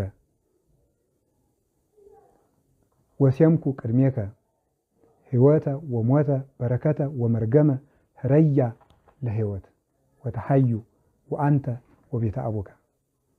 ሞትንና ሕይወትን በረከትና መርገምን በፊትህ አስቀምጫለሁ። ይህን እንዳደረግኩ ሰማይና ምድርን ምስክር አደርግብሃለሁ። ሞትንና ሕይወትን በረከትና መርገምን በፊትህ አኑሬያለሁ። ሞትን ትተህ ሕይወትን ምረጣት፣ አንተም ቤተሰቦችህም በሕይወት ትኖራላችሁ ይላል እግዚአብሔር። ስለዚህ ክርስቲያን የሚያሰኘን መምረጥ ነው። ሕይወትን ምረጣት። ከሞት ይልቅ ሕይወትን ምረጥ። ከመርገም ይልቅ በረከትን ምረጥ። ከሞት ሕይወትን ምረጥ። ስለዚህ ሚዲያ ውስጥ የሚገባ ሰው ማሰብ ያለበት የትኛው ሕይወት ይሰጠኛል፣ የትኛው ይገለኛል፣ የትኛው በረከት ይሰጠኛል፣ የትኛው መርገም ይጨምርብኛል። ይህንን መምረጥ መቻል ነው። ይህንን መርጠህ ተጠቀም። ሲራክ ደግሞ እሳተ ወማይ አቅረብኩ ለከ፣ እሳትና ውሃን አቅርቤልሃለሁ። ደይ እዴከ ሀበዘ ፈቀድከ፣ እጅን ወደ ፈለግከው ክተት። ነፃ ምርጫ ስላለን ከሁሉ መገኘት የለብንም። ስለዚህ መምረጥ ክርስቲያኖች እንዲያውም ቅዱስ ዮሐንስ አፈወርቅ ምን ያለ የክርስቲያን ምልክት መምረጥ ነው የሚለው። ይነሰ መሲሐውያን ናይምር ዘይበቋን ነው ዘይበቋን። እኛ ክርስቲያኖች የሚረባንን ከማይረባ ለይጠን እንወቅ ይላል። ክርስቲያኖች የሚረባቸውን በመለየት ነው። አንድ በመረጋጋታቸው ነው ምልክታቸው። የሰከኑ ናቸው፣ አይቸኩሉም፣ ስሜታዊ አይደሉም፣ በእውቀት በአይምሮ የሚወስኑ ናቸው። ሁለተኛ ደግሞ የሚረባቸውን ከማይረባላቸው በመለየት ነው የሚታወቁት። ለማይረባን ጊዜ በመስጠት የሚረባንን ስለምናጣ መምረጥ ሁለተኛው መፍትሄ ነው። ስለዚህ ምረጡ። ሲጀመር በራሱ ክርስቲያንነት ማለት በራሱ ክርስቲያንነት መምረጥ ነው። በየቀኑ ክርስቶስን መምረጥ ነው። በየቀኑ ክርስቶስን መምረጥ ክርስቲያን ይባላል። በ24 ሰዓት ውስጥ ክርስቶስና ሰይጣን፣ ክርስቶስና ዓለም ምርጫ ይቀርባሉ። ክርስቶስን እየመረጡ መጓዝ ክርስቲያንነት ይባላል። ሶስተኛው ፈሪሃ እግዚአብሔር ነው። ፈሪሃ እግዚአብሔር የሚባለው ምንድነው? ሚዲያ ስንጠቀም ሚዲያ እንድንመጥን የሚያደርገን በፊት ለፊታችን እግዚአብሔር አለ ማለት ነው። እግዚአብሔር አለ ብሎ ያሰበ ሰው ስለሌለ የማይረቡ ነገሮችን ከመመልከት ይቆጠባል። ስለዚህ እግዚአብሔር በፊቴ ነው ማለት ነው። እግዚአብሔር በፊቴ ነው። እግዚአብሔርን ፊት ለፊቱ ካደረገ አንድ ሰው ብቻዬን ነኝ ብሎ ሰው አያየኝም ብሎ የማይገቡ ነገሮችን አያይም። ስለዚህ ሁልጊዜ እግዚአብሔር በፊታችን፣ ምድርና ሞላዋ እግዚአብሔር ናት። ምናልባት ከባስ ወርደን ቤት ውስጥ ልንገባ እንችላለን። ቤት ዘግተን መጋረጃ ልንጋርድ እንችላለን። ሰዎች ወጥተው ብቻችን ልንሆን እንችላለን። ግን በእግዚአብሔር ፊት ግን እንዳለን። ስለዚህ እግዚአብሔር ያየኛል ካል አንድ ሰው የሚያየውን ነገር ለመመጠን ይችላል። ዮሴፍ እንዴት በእግዚአብሔር ፊት ይህን ክፉ ነገር እሰራለሁ ብሎ እንደተናገረ ማለት ነው። እንዴት በእግዚአብሔር ፊት ይህን ክፉ ነገር እሰራለሁ ብሎ እንደተናገረ እግዚአብሔር ያየኛል ማለት የእምነት መጨረሻ ነው። በእግዚአብሔር ፊት ነኝ ብሎ ማሰብ ይሄ ነው የመጨረሻው። ቅዱስ ኤፍሬምም ይህንን ነው አለ የተባለው። አንዲት ሴት መነኩሴ ሆኖ ሳለ ከአንተ ጋር መተኛት እፈልጋለሁ ስትለው ወደ ሰው ወደ ተሰበሰበበት ቦታ ነይ እሺ ብሎ ሰው ወደ ተሰበሰበበት ቦታ ወስዶ ነይ እዚህ ላይ እንተኛ ነው ያላት። እዚህ ሰው ማለት ስትለው ይህን ሰው ከፈራን እግዚአብሔርን አንፈራም ወይ? ስለዚህ እግዚአብሔር ያየኛል ማለት ባል ስላላየ፣ ሚስት ስላላየች፣ እናት አባት ስላላየው፣ ሰው ስለማያየን ከምናያቸው ነውር ነገሮች መቆጠብ ይገባናል። የመጨረሻው ከማህበራዊ የአገልግሎት ወይ ደግሞ ማስ ሚዲያ የሚባለው እንድንቆጠብ የሚረዳን መንፈሳዊ ደስታዎችን መለማመድ ነው፣ ወይም ደስታችንን መንፈሳዊ ማድረግ ነው። ማንኛውም ሰው ሚዲያ ላይ 24 ሰዓት የሚንከባለልበት ምክንያት ደስታ ፍለጋ ነው። በጣም ብዙ አፕሊኬሽንስ ወይም ደግሞ ፕላትፎርሞችን የሚለዋውጥበት ምክንያት ራሱ አንዱ ደስ ሳይለው ሲቀር ደግሞ ሌላው ላይ አገኝ እየመሰለው ነው። እና ደግሞ ሰይጣን ውስጥ ደስታ የለም እንጂ መባከን ብቻ ነው፣ አይጠገብም። ልክ በቃ ሚዲያው ላይ የሚለቀቁት ነገሮች እንደማያልቁት በሚዲያ የሚገኝ ምኞትም አያልቅም። ስለዚህ ምንድነው መሆን ያለበት ሲባል ደስታችንን መንፈሳዊ ማድረግ ነው። የመጀመሪያው በክርስቶስ መደሰት ነው። በክርስቶስ መደሰት ደስታ ፍለጋ ወይም ሀዘናችን ለመርሳት ወይም ንዴታችንን ለማብረድ ወይም ደግሞ ያልተሳካልን ነገር ለመርሳት ሊሆን ይችላል እዚያ ውስጥ ሰው የሚገባው በሆነ ጉዳይ። ስለዚህ ያንን ለመርሳት በቃ እንደ እንቅልፍ ክኒን ያንን እየወሰደ ራሱን እያሞኘ ግን እኮ ሚዲያው ሲያልፍ ነገ ተኝቶ ሲነቃ ያዘንበት ነገር መልሶ ከአይምሯችን ውስጥ እንደውም ጨምሮ ይገኛል። ደክሞን እንደው ማተን። ስለዚህ መሆን ያለበት መደሰቻችን ሀዘን መርሻችንን ክርስቶስን ማድረግ ነው። ክርስቶስን ማድረግ የሚባለው ወደፊት እግዚአብሔር ቢረዳን በትምህርት ሰፊ አድርገን በክርስቶስ እንዴት መደሰት ይቻላል የሚል እንማማራለን። በክርስቶስ መደሰት ግን እንደው ጥቂት ለማሰብ እንደሚወደን ማሰብ፣ የመጀመሪያ በአርአያው ስለፈጠረን መደሰት፣ ቀጥሎ ለኛ ሞቶልናል። ክርስቶስ የቤተ ክርስቲያን መድኃኒት ነው፣ የዓለም መድኃኒት ነው፣ የግል አይደለም። ያዳነንም እንደ ቤተ ክርስቲያን ነው፣ እምንድነውም እንደ ቤተ ክርስቲያን ነው። እሱ ሌላ ጊዜ እግዚአብሔር ሲፈቅድ እንማረዋለን። ግን አንድ ሰው እኔ እኮ ክርስቶስ የሞተልኝ ሰው ነኝ ብሎ ካሰበ ይደሰታል። ማለት ለእኔ ዋጋ ያለው ክርስቶስ ብሎ ያስባል። አንድ ሰይጣን እኮ አንዳንድ ጊዜ እንድንወርድ እንድንረክስ የሚያደርገን ዋጋ የሌለኝ ሰው ነኝ ብለን እንድናስብ በማድረግ ነው። ስለዚህ ክርስቶስ የሞተልኝ ሰው ነኝ። እኔ በበግ አልተገዛሁም፣ እኔ በበሬ አልተገዛሁም፣ እኔ በወርቅ አልገኝም፣ እኔ በዕንቁ አልገኝም፣ እኔ በሰማይና በምድር አልገኝም። እኔ የተገዛሁት በአምላክ ደም ነው። ለእኔ አምላክ ሞቷል፣ ለአንድ ነፍስ ለእኔ የአምላክ ደም ተከፍሎብኛል ብሎ ካሰበ አንድ ሰው ለራሱ ክብር ይሰጣል ማለት። ስለዚህ ለራስ ዋጋ መስጠት ማለት ይህ ነው። ሌላው ክርስቶስ እንደማይጸየፈን ኃጢአት ብንሰራም የፈለገንን ያህል ቢሆን እንደሚወደን ማሰብ። አንድ ሰው ወደ አንድ ሰው እንኳን የሚሄደው ይወደኛል ብሎ ሲያስብ ነው ወደዚያ ቶሎ ቶሎ የሚሄደው። ስለዚህ ክርስቶስ ይወደኛል ብለን ሁልጊዜ ለአይምሯችን ማታም ስንተኛ እኔ የክርስቶስ ልጅ ነኝ ይወደኛል ብለን ካሰብ ሁልጊዜ ወደ እሱ መሄድ እንፈልጋለን። ስለዚህ በክርስቶስ መደሰት፣ ጧትም ማሰብ፣ ማለዳም ማሰብ፣ እንደሚራራልን፣ እንደሚያዝንልን፣ ጸጋውን እንደሰጠን፣ ልጆቹ እንዳደረገን፣ መንግስቱን ሊያወርሰን ቃል እንደገባ፣ አብሮን እንደሚኖር፣ ስጋውን ቆርሶ ደሙን አፍስሶ እስከመመገብ ድረስ እንደለገሰልን፣ በጥምቀት እንደለበስ ነው አባታችን እንደሆነ ካሰብ ይሄ ወደ ክርስቶስ እንድንቀርብ በትንንሽ ነገሮች መደሰትን እንድንንቃቸው ያደርጋል ማለት ነው። ስለዚህ ቅዱስ ጳውሎስ ፊልጵስዩስ ምዕራፍ 4 ቁጥር 4 ላይ በክርስቶስ ደስ ይበላችሁ፣ ደግሜ እላችኋለሁ በክርስቶስ ደስ ይበላችሁ ይላል። ሌላው ሁሉ ያልቃል። ልብስም ሌላ ፋሽን መጥቶ ደስታውን ያበላሸዋል። ምግብ ደግሞ ይርበንና ሌላ ምግብ ደግሞ ይመጣል። ሹመትም ወይ ይሻራል ወይ ሌላ ነገር አለ። ጤናም ህመም አለው። ወጣትነትም እርጅና አለው። በክርስቶስ መደሰት ግን አያረጅም። ስለዚህ ደስታችሁን የሚወስድባችሁ የለም ስላለ በክርስቶስ መደሰት፣ መጽሐፍ ቅዱስ ላይ መመሰጥ፣ አንድ ኦርቶዶክሳዊነት የሚባለው በመጽሐፍ ቅዱስ መመሰጥ ነው። መጽሐፍ ቅዱስን ማንበብ ኦርቶዶክሳዊ በሆነ መንገድ ወይም ደግሞ ፓትሪስቲክ ባይብል ስተዲ በሚባለው በአባቶች ትምህርት ማጥናት በነ ቅዱስ ዮሐንስ አፈወርቅ በነ ቅዱስ ኤፍሬም እኛ በገዛ ራሳችን ሳይሆን መጽሐፍ ቅዱስን እኛ ያመጣ ነው ሳይሆን አባቶች አስተምረው የሰጡን ኑረው የሰጡን ስለሆነ የኖሩት እንዴት እንደሆነ የጻፉልን በቅዱሳን አባቶች ትምህርት በቅዱስ ቄርሎስ፣ በቅዱስ ዮሐንስ አፈወርቅ፣ በቅዱስ ጎርጎርዮስ፣ በቅዱስ ባስልዮስ በትልልቅ የቤተ ክርስቲያን አባቶች መጽሐፍ ቅዱስ ላይ መመሰጥ በቀን በቀን የመጽሐፍ ቅዱስ ንባብ መለማመድ ቢያንስ አንድ ምዕራፍ በቀን አንድ ክርስቲያን ማንበብና ከነዚያ ውስጥ 4-5 ጥቅሶችን በቃል ይዞ ማሰላሰል ሕግህ ለእግሬ መብራት ለመንገዴም ብርሃን ነው ስለሚል ቀኑን ሙሉ እነዚያ በቃላችን የያዝናቸው ጥቅሶች ሲመሩልን ለውሳኔ ሲረዱን ይውላሉ፣ በልቡናችንም ያበራሉ። የእግዚአብሔር ቃል ደግሞ ጌታ ዮሐንስ ወንጌል ምዕራፍ 6 ላይ እንደነገረን ወዝኒ ቃል ዘአነ ነገርኩክሙ መንፈስ ውእቱ ወያሕዩ፣ አሁን የምነግራችሁ ቃል መንፈስ ነው ሕይወት ይሰጣል እንዳለ የእግዚአብሔር ቃል መረጃ ብቻ አይደለም ሕይወት ይሰጣል።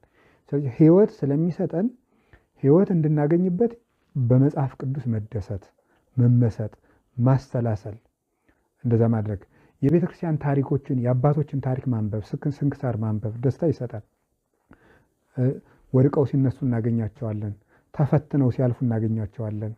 ጠፍተው ሲመለሱ እናገኛቸዋለን። አጥፍተው እግዚአብሔር ይቅር ሲላቸው እናገኛለን። ሁሉን እንደዛ እያለ እኛ አዲስ የሚቀርብልን ፈተና የለም። አባቶች የተፈተኑት ፈተና ነው ያለ። ስለዚህ እንዴትም እኛ ምን አዲስ የሚገጥመን ሰይጣን የለም። አባቶችን የገጠመ ሰይጣን ነው እየገጠመን ያለ። ስለዚህ የሚሆነው ሁሉ የሆነው ነው የሆነውም የሚሆን ነው ብሏል ሰሎሞን መጽሐፈ ምክር ምዕራፍ 1 ላይ። የሆነው የሚሆን ነው የሚሆነውም የሆነው ነው ማለት አዲስ የሚሆን ነገር የለም። ትናንት የሆነው ነገር ዛሬ ይሆናል፣ ነገም ይሆናል። ነገ የሚሆነው ነገር ዛሬ እየሆነ ያለ ትናንት የሆነ ነው። አዲስ ኃጢአትም የለም፣ አዲስ ሰይጣንም የለም፣ አዲስ ጽድቅም የለም። ትናንት አባቶች የሰሩትን ጽድቅ ነው የምንሰራው፣ ክርስቶስ ያሳየንን ነው የምንሰራው። ስለዚህ የአባቶችን ታሪክ በማንበብ መደሰት፣ ታሪኮችን በተለይ መንፈሳዊ ታሪኮች ላይ ማተኮር የልብ ሙቀት ይሰጣል። ይሄ በተለይ ኃጢአት ሰርተን ምንም ያልሰራን ሲመስለን ማለት ምንም የጥፋተኝነት ስሜት እንኳን እንዳይሰማን የደነደነ ልቡና እንዴት ነው የሚመለሰው ሲባል የአባቶችን ታሪክ በማንበብ ነው። ይሄ ሙቀት ሃይማኖት መንፈሳዊ ሙቀት የሚባለው የሚገኘው የበረደች ነፍስ በዚህ ነው የምትመጣው ማለት ነው። ስለዚህ በቅዳሴ መደሰት፣ ጸሎት በማድረግ መደሰት፣ ጸሎትን እንደ ዕዳ እንደ መስፈርት እንደ ሕግ ከመቁጠር ይልቅ ከክርስቶስ ጋር የመገናኘት እድል አድርጎ መቁጠር። ዛሬ ነጋ እግዚአብሔር ይመስገን ፈጣሪን አቡነ ዘበሰማያት ብዬ ላነጋግረው ነው ልተኛ ስል እግዚአብሔር ይመስገን ሰላም ፈጣሪን ላነጋግር። ጸሎት እግዚአብሔርን የማግኘት እድል ነው። ስለዚህ በጸሎት መደሰት፣ በማስቀደስ መደሰት፣ ኪዳን በማስደረስ መደሰት፣ በጉባኤ መደሰት፣ እንደዚህን ነገሮች ሁሉ በእነዚህ ስንደሰት ሌላውን ያልተፈቀደ ሁሉ ተፈቅዶልኛል በየስልጣን ላይ ለሁሉ ዘኮነ ዋኮ ሁሉ ዘይበቋኒ አንደኛ ቆሮንቶስ ምዕራፍ 6 ቁጥር 12 ላይ ቅዱስ ጳውሎስ ሲናገር ሁሉ ተፈቅዶልኛል ግን ሁሉ አይጠቅመኝም ብሏል። ስለዚህ ደስታዎቻችን ስናስተካክላቸው ሌሎችን ደስታዎች መናቅ እንጀምራለን። መጽሐፈ ምሳሌ ምዕራፍ 27 ቁጥር 7 ላይ እንደሚል ቃል እና አለ ነፍስ እንተ ጽግብት ጸቃዋ አማር ትሜንን የጠገበች ነፍስ የማር ወለላን ትንቃለች ይላል። ወነፍስሰ ርህብት ኩሉ ያስተጥዕማ ወያስተዕድማ የጠገበች ነፍስ የማር ወለላን ትንቃለች፣ የተራበች ነፍስ ግን እሬትም ቢሆን ይጣፍጣታል ይላል። እሬትም ይጣፍጣል። የጠገበች ነፍስ የማር ወለላን ትንቃለች። የማር ወለላ የሚባለው ለጊዜው እየጣፈጠ ኋላ የሚመራው ኃጢአት ነው። ስለዚህ መንፈሳዊ ደስታን የጠገበች ነፍስ በኃጢአት መደሰትን ትንቃለች ማለት ነው። በኃጢአት መደሰትን ትንቃለች። መንፈሳዊ ደስታ የራባት ነፍስ ግን ሁሉ ነገር ይጥማታል። ዘፈን ይጥማታል፣ ቀልድ ይጥማታል፣ ድብድብ ይጥማታል፣ ርኩሰት ሁሉ ያዝናናታል፣ ያስደስታታል። ስለዚህ ወደዚያ የምንሄደው ስለጎደለን ነው ይታወቃል። እና ክርስቶስን እንፈልገው። ሸክም ከብዶን ከሆነ መፍትሄ ያተን ከሆነ ሸክም የከበዳችሁ ወደ እኔ ኑ እኔ ያቀልላችኋለሁ፣ ቀንበሬም በላያችሁ ላይ ተሸከሙ፣ ሸክሜ ቀላል ቀንበሬም ልዝብ ነው፣ ለነፍሳችሁም እረፍት ታገኛላችሁ ብሏል። ስለዚህ ክርስቶስ እረፍታችን ነው፣ ደስታችንም ነው፣ አክሊላችን ነው፣ ሕይወታችንም ነው። ከክርስቶስ በላይ ደስታ የለም።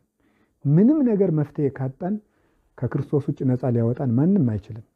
መድኃኒታችን ኢየሱስ ክርስቶስ እውነት ነፃ ታወጣችኋለች፣ እውነትም ብትሰሙ ደቀ መዝሙሬ ትሆናላችሁ፣ እውነትም ነፃ ያወጣችኋል ብሏል። ነፃ የሚያወጣን ራሳችን በሚዲያ መደለላችን ሳይሆን እውነት ነው። ካለንበት ዕዳ ካለንበት ችግር ራሳችን በጭውውት መደለላችን ነፃ ሊያወጣን አይችልም። ነፃ ሊያወጣን የሚችለው መድኃኔዓለም ነው። ስለዚህ ጌታችን መድኃኒታችን ኢየሱስ ክርስቶስ ነፃነታችን፣ ሰላማችን ነው። ኤፌሶን ምዕራፍ 4 ላይ ተረብሸንም ከሆነ ሰላም የሚሰጠን ክርስቶስ ነው። በተረበሽንበት ጉዳይ ላይ 12 ጊዜ አቡነ ዘበሰማያት ብንል፣ አንድ አቡነ ዘበሰማያት ብንል፣ ሌላው ቀርቶ ከአንገታችን ላይ ያሰርነውን መስቀል ግንባራችን ላይ አድርገን አቤቱ ጌታ ኢየሱስ ክርስቶስ ሆይ ማረኝ እያል ትንሽ እንኳን ለ10 ደቂቃ ብናስበው ላያችን ላይ ያለው ሸክም ይቀልናል። ስለዚህ ሸክማችን የሚያቀለው መድኃኔዓለም ነው እና በዚህ ጉዳይ በዓለም ያላቸው ኦርቶዶክሳውያን ሁሉ እንድታስቡበት፣ ኦርቶዶክሳዊ ቦታችሁ ላይ እንድትገኙ፣ የማይገባችሁ ቦታ ላይም እንዳትገኙ ለማሳሰብ ነው። መድኃኔዓለም ኢየሱስ ክርስቶስ በሚዲያ በጫጫታ አሮጌ የሆነውን ሕይወታችንን እርሾውን አስወግደን በመጣው አዲስ ዓመት አዲስ አእምሮ፣ አዲስ ሰውነት፣ አዲስ ዕቅድ እንዲኖረን ቅዱስ ፈቃዱ ይሁንልን። የሰማዕቱ የቅዱስ ቂርቆስ፣ የቅዱስ ያሬድ፣ የአቡነ ሰላማ፣ የቅዱስ ኢየሉጣ፣ የነቢያት፣ የሐዋርያት፣ የሰማዕታት፣ የጻድቃን፣ የደናግል፣ የመነኮሳት የእናታችን የቅድስት ድንግል ማርያም የቅዱስ መስቀሉ ረድኤት የአብ የወልድ የመንፈስ ቅዱስ ቸርነት ከሁላችን ጋር ይሁን። በጫጫታ እያጠፋናት ያለችውን ሀገር እግዚአብሔር ኢየሱስ ክርስቶስ ራሳችን ሰብስበን ሰላም እንዲያመጣልን ቅዱስ ፈቃድ ይሁንልን። በየቦታው የሚፈሰውን ደም ሁሉ እግዚአብሔር በመስቀሉ ያድርቅልን። ለሀገራችን ሰላም ይላክልን። ሰላም እግዚአብሔር ለሁላችን ይስጠን። አእምሮን ሁሉ የሚያልፍ የእግዚአብሔር ሰላም ከሁላችሁ ጋር ይሁን። እግዚአብሔር ከሁላችን ጋር ይሁን። ወስብሐት ለእግዚአብሔር። ይቆየን። አሜን።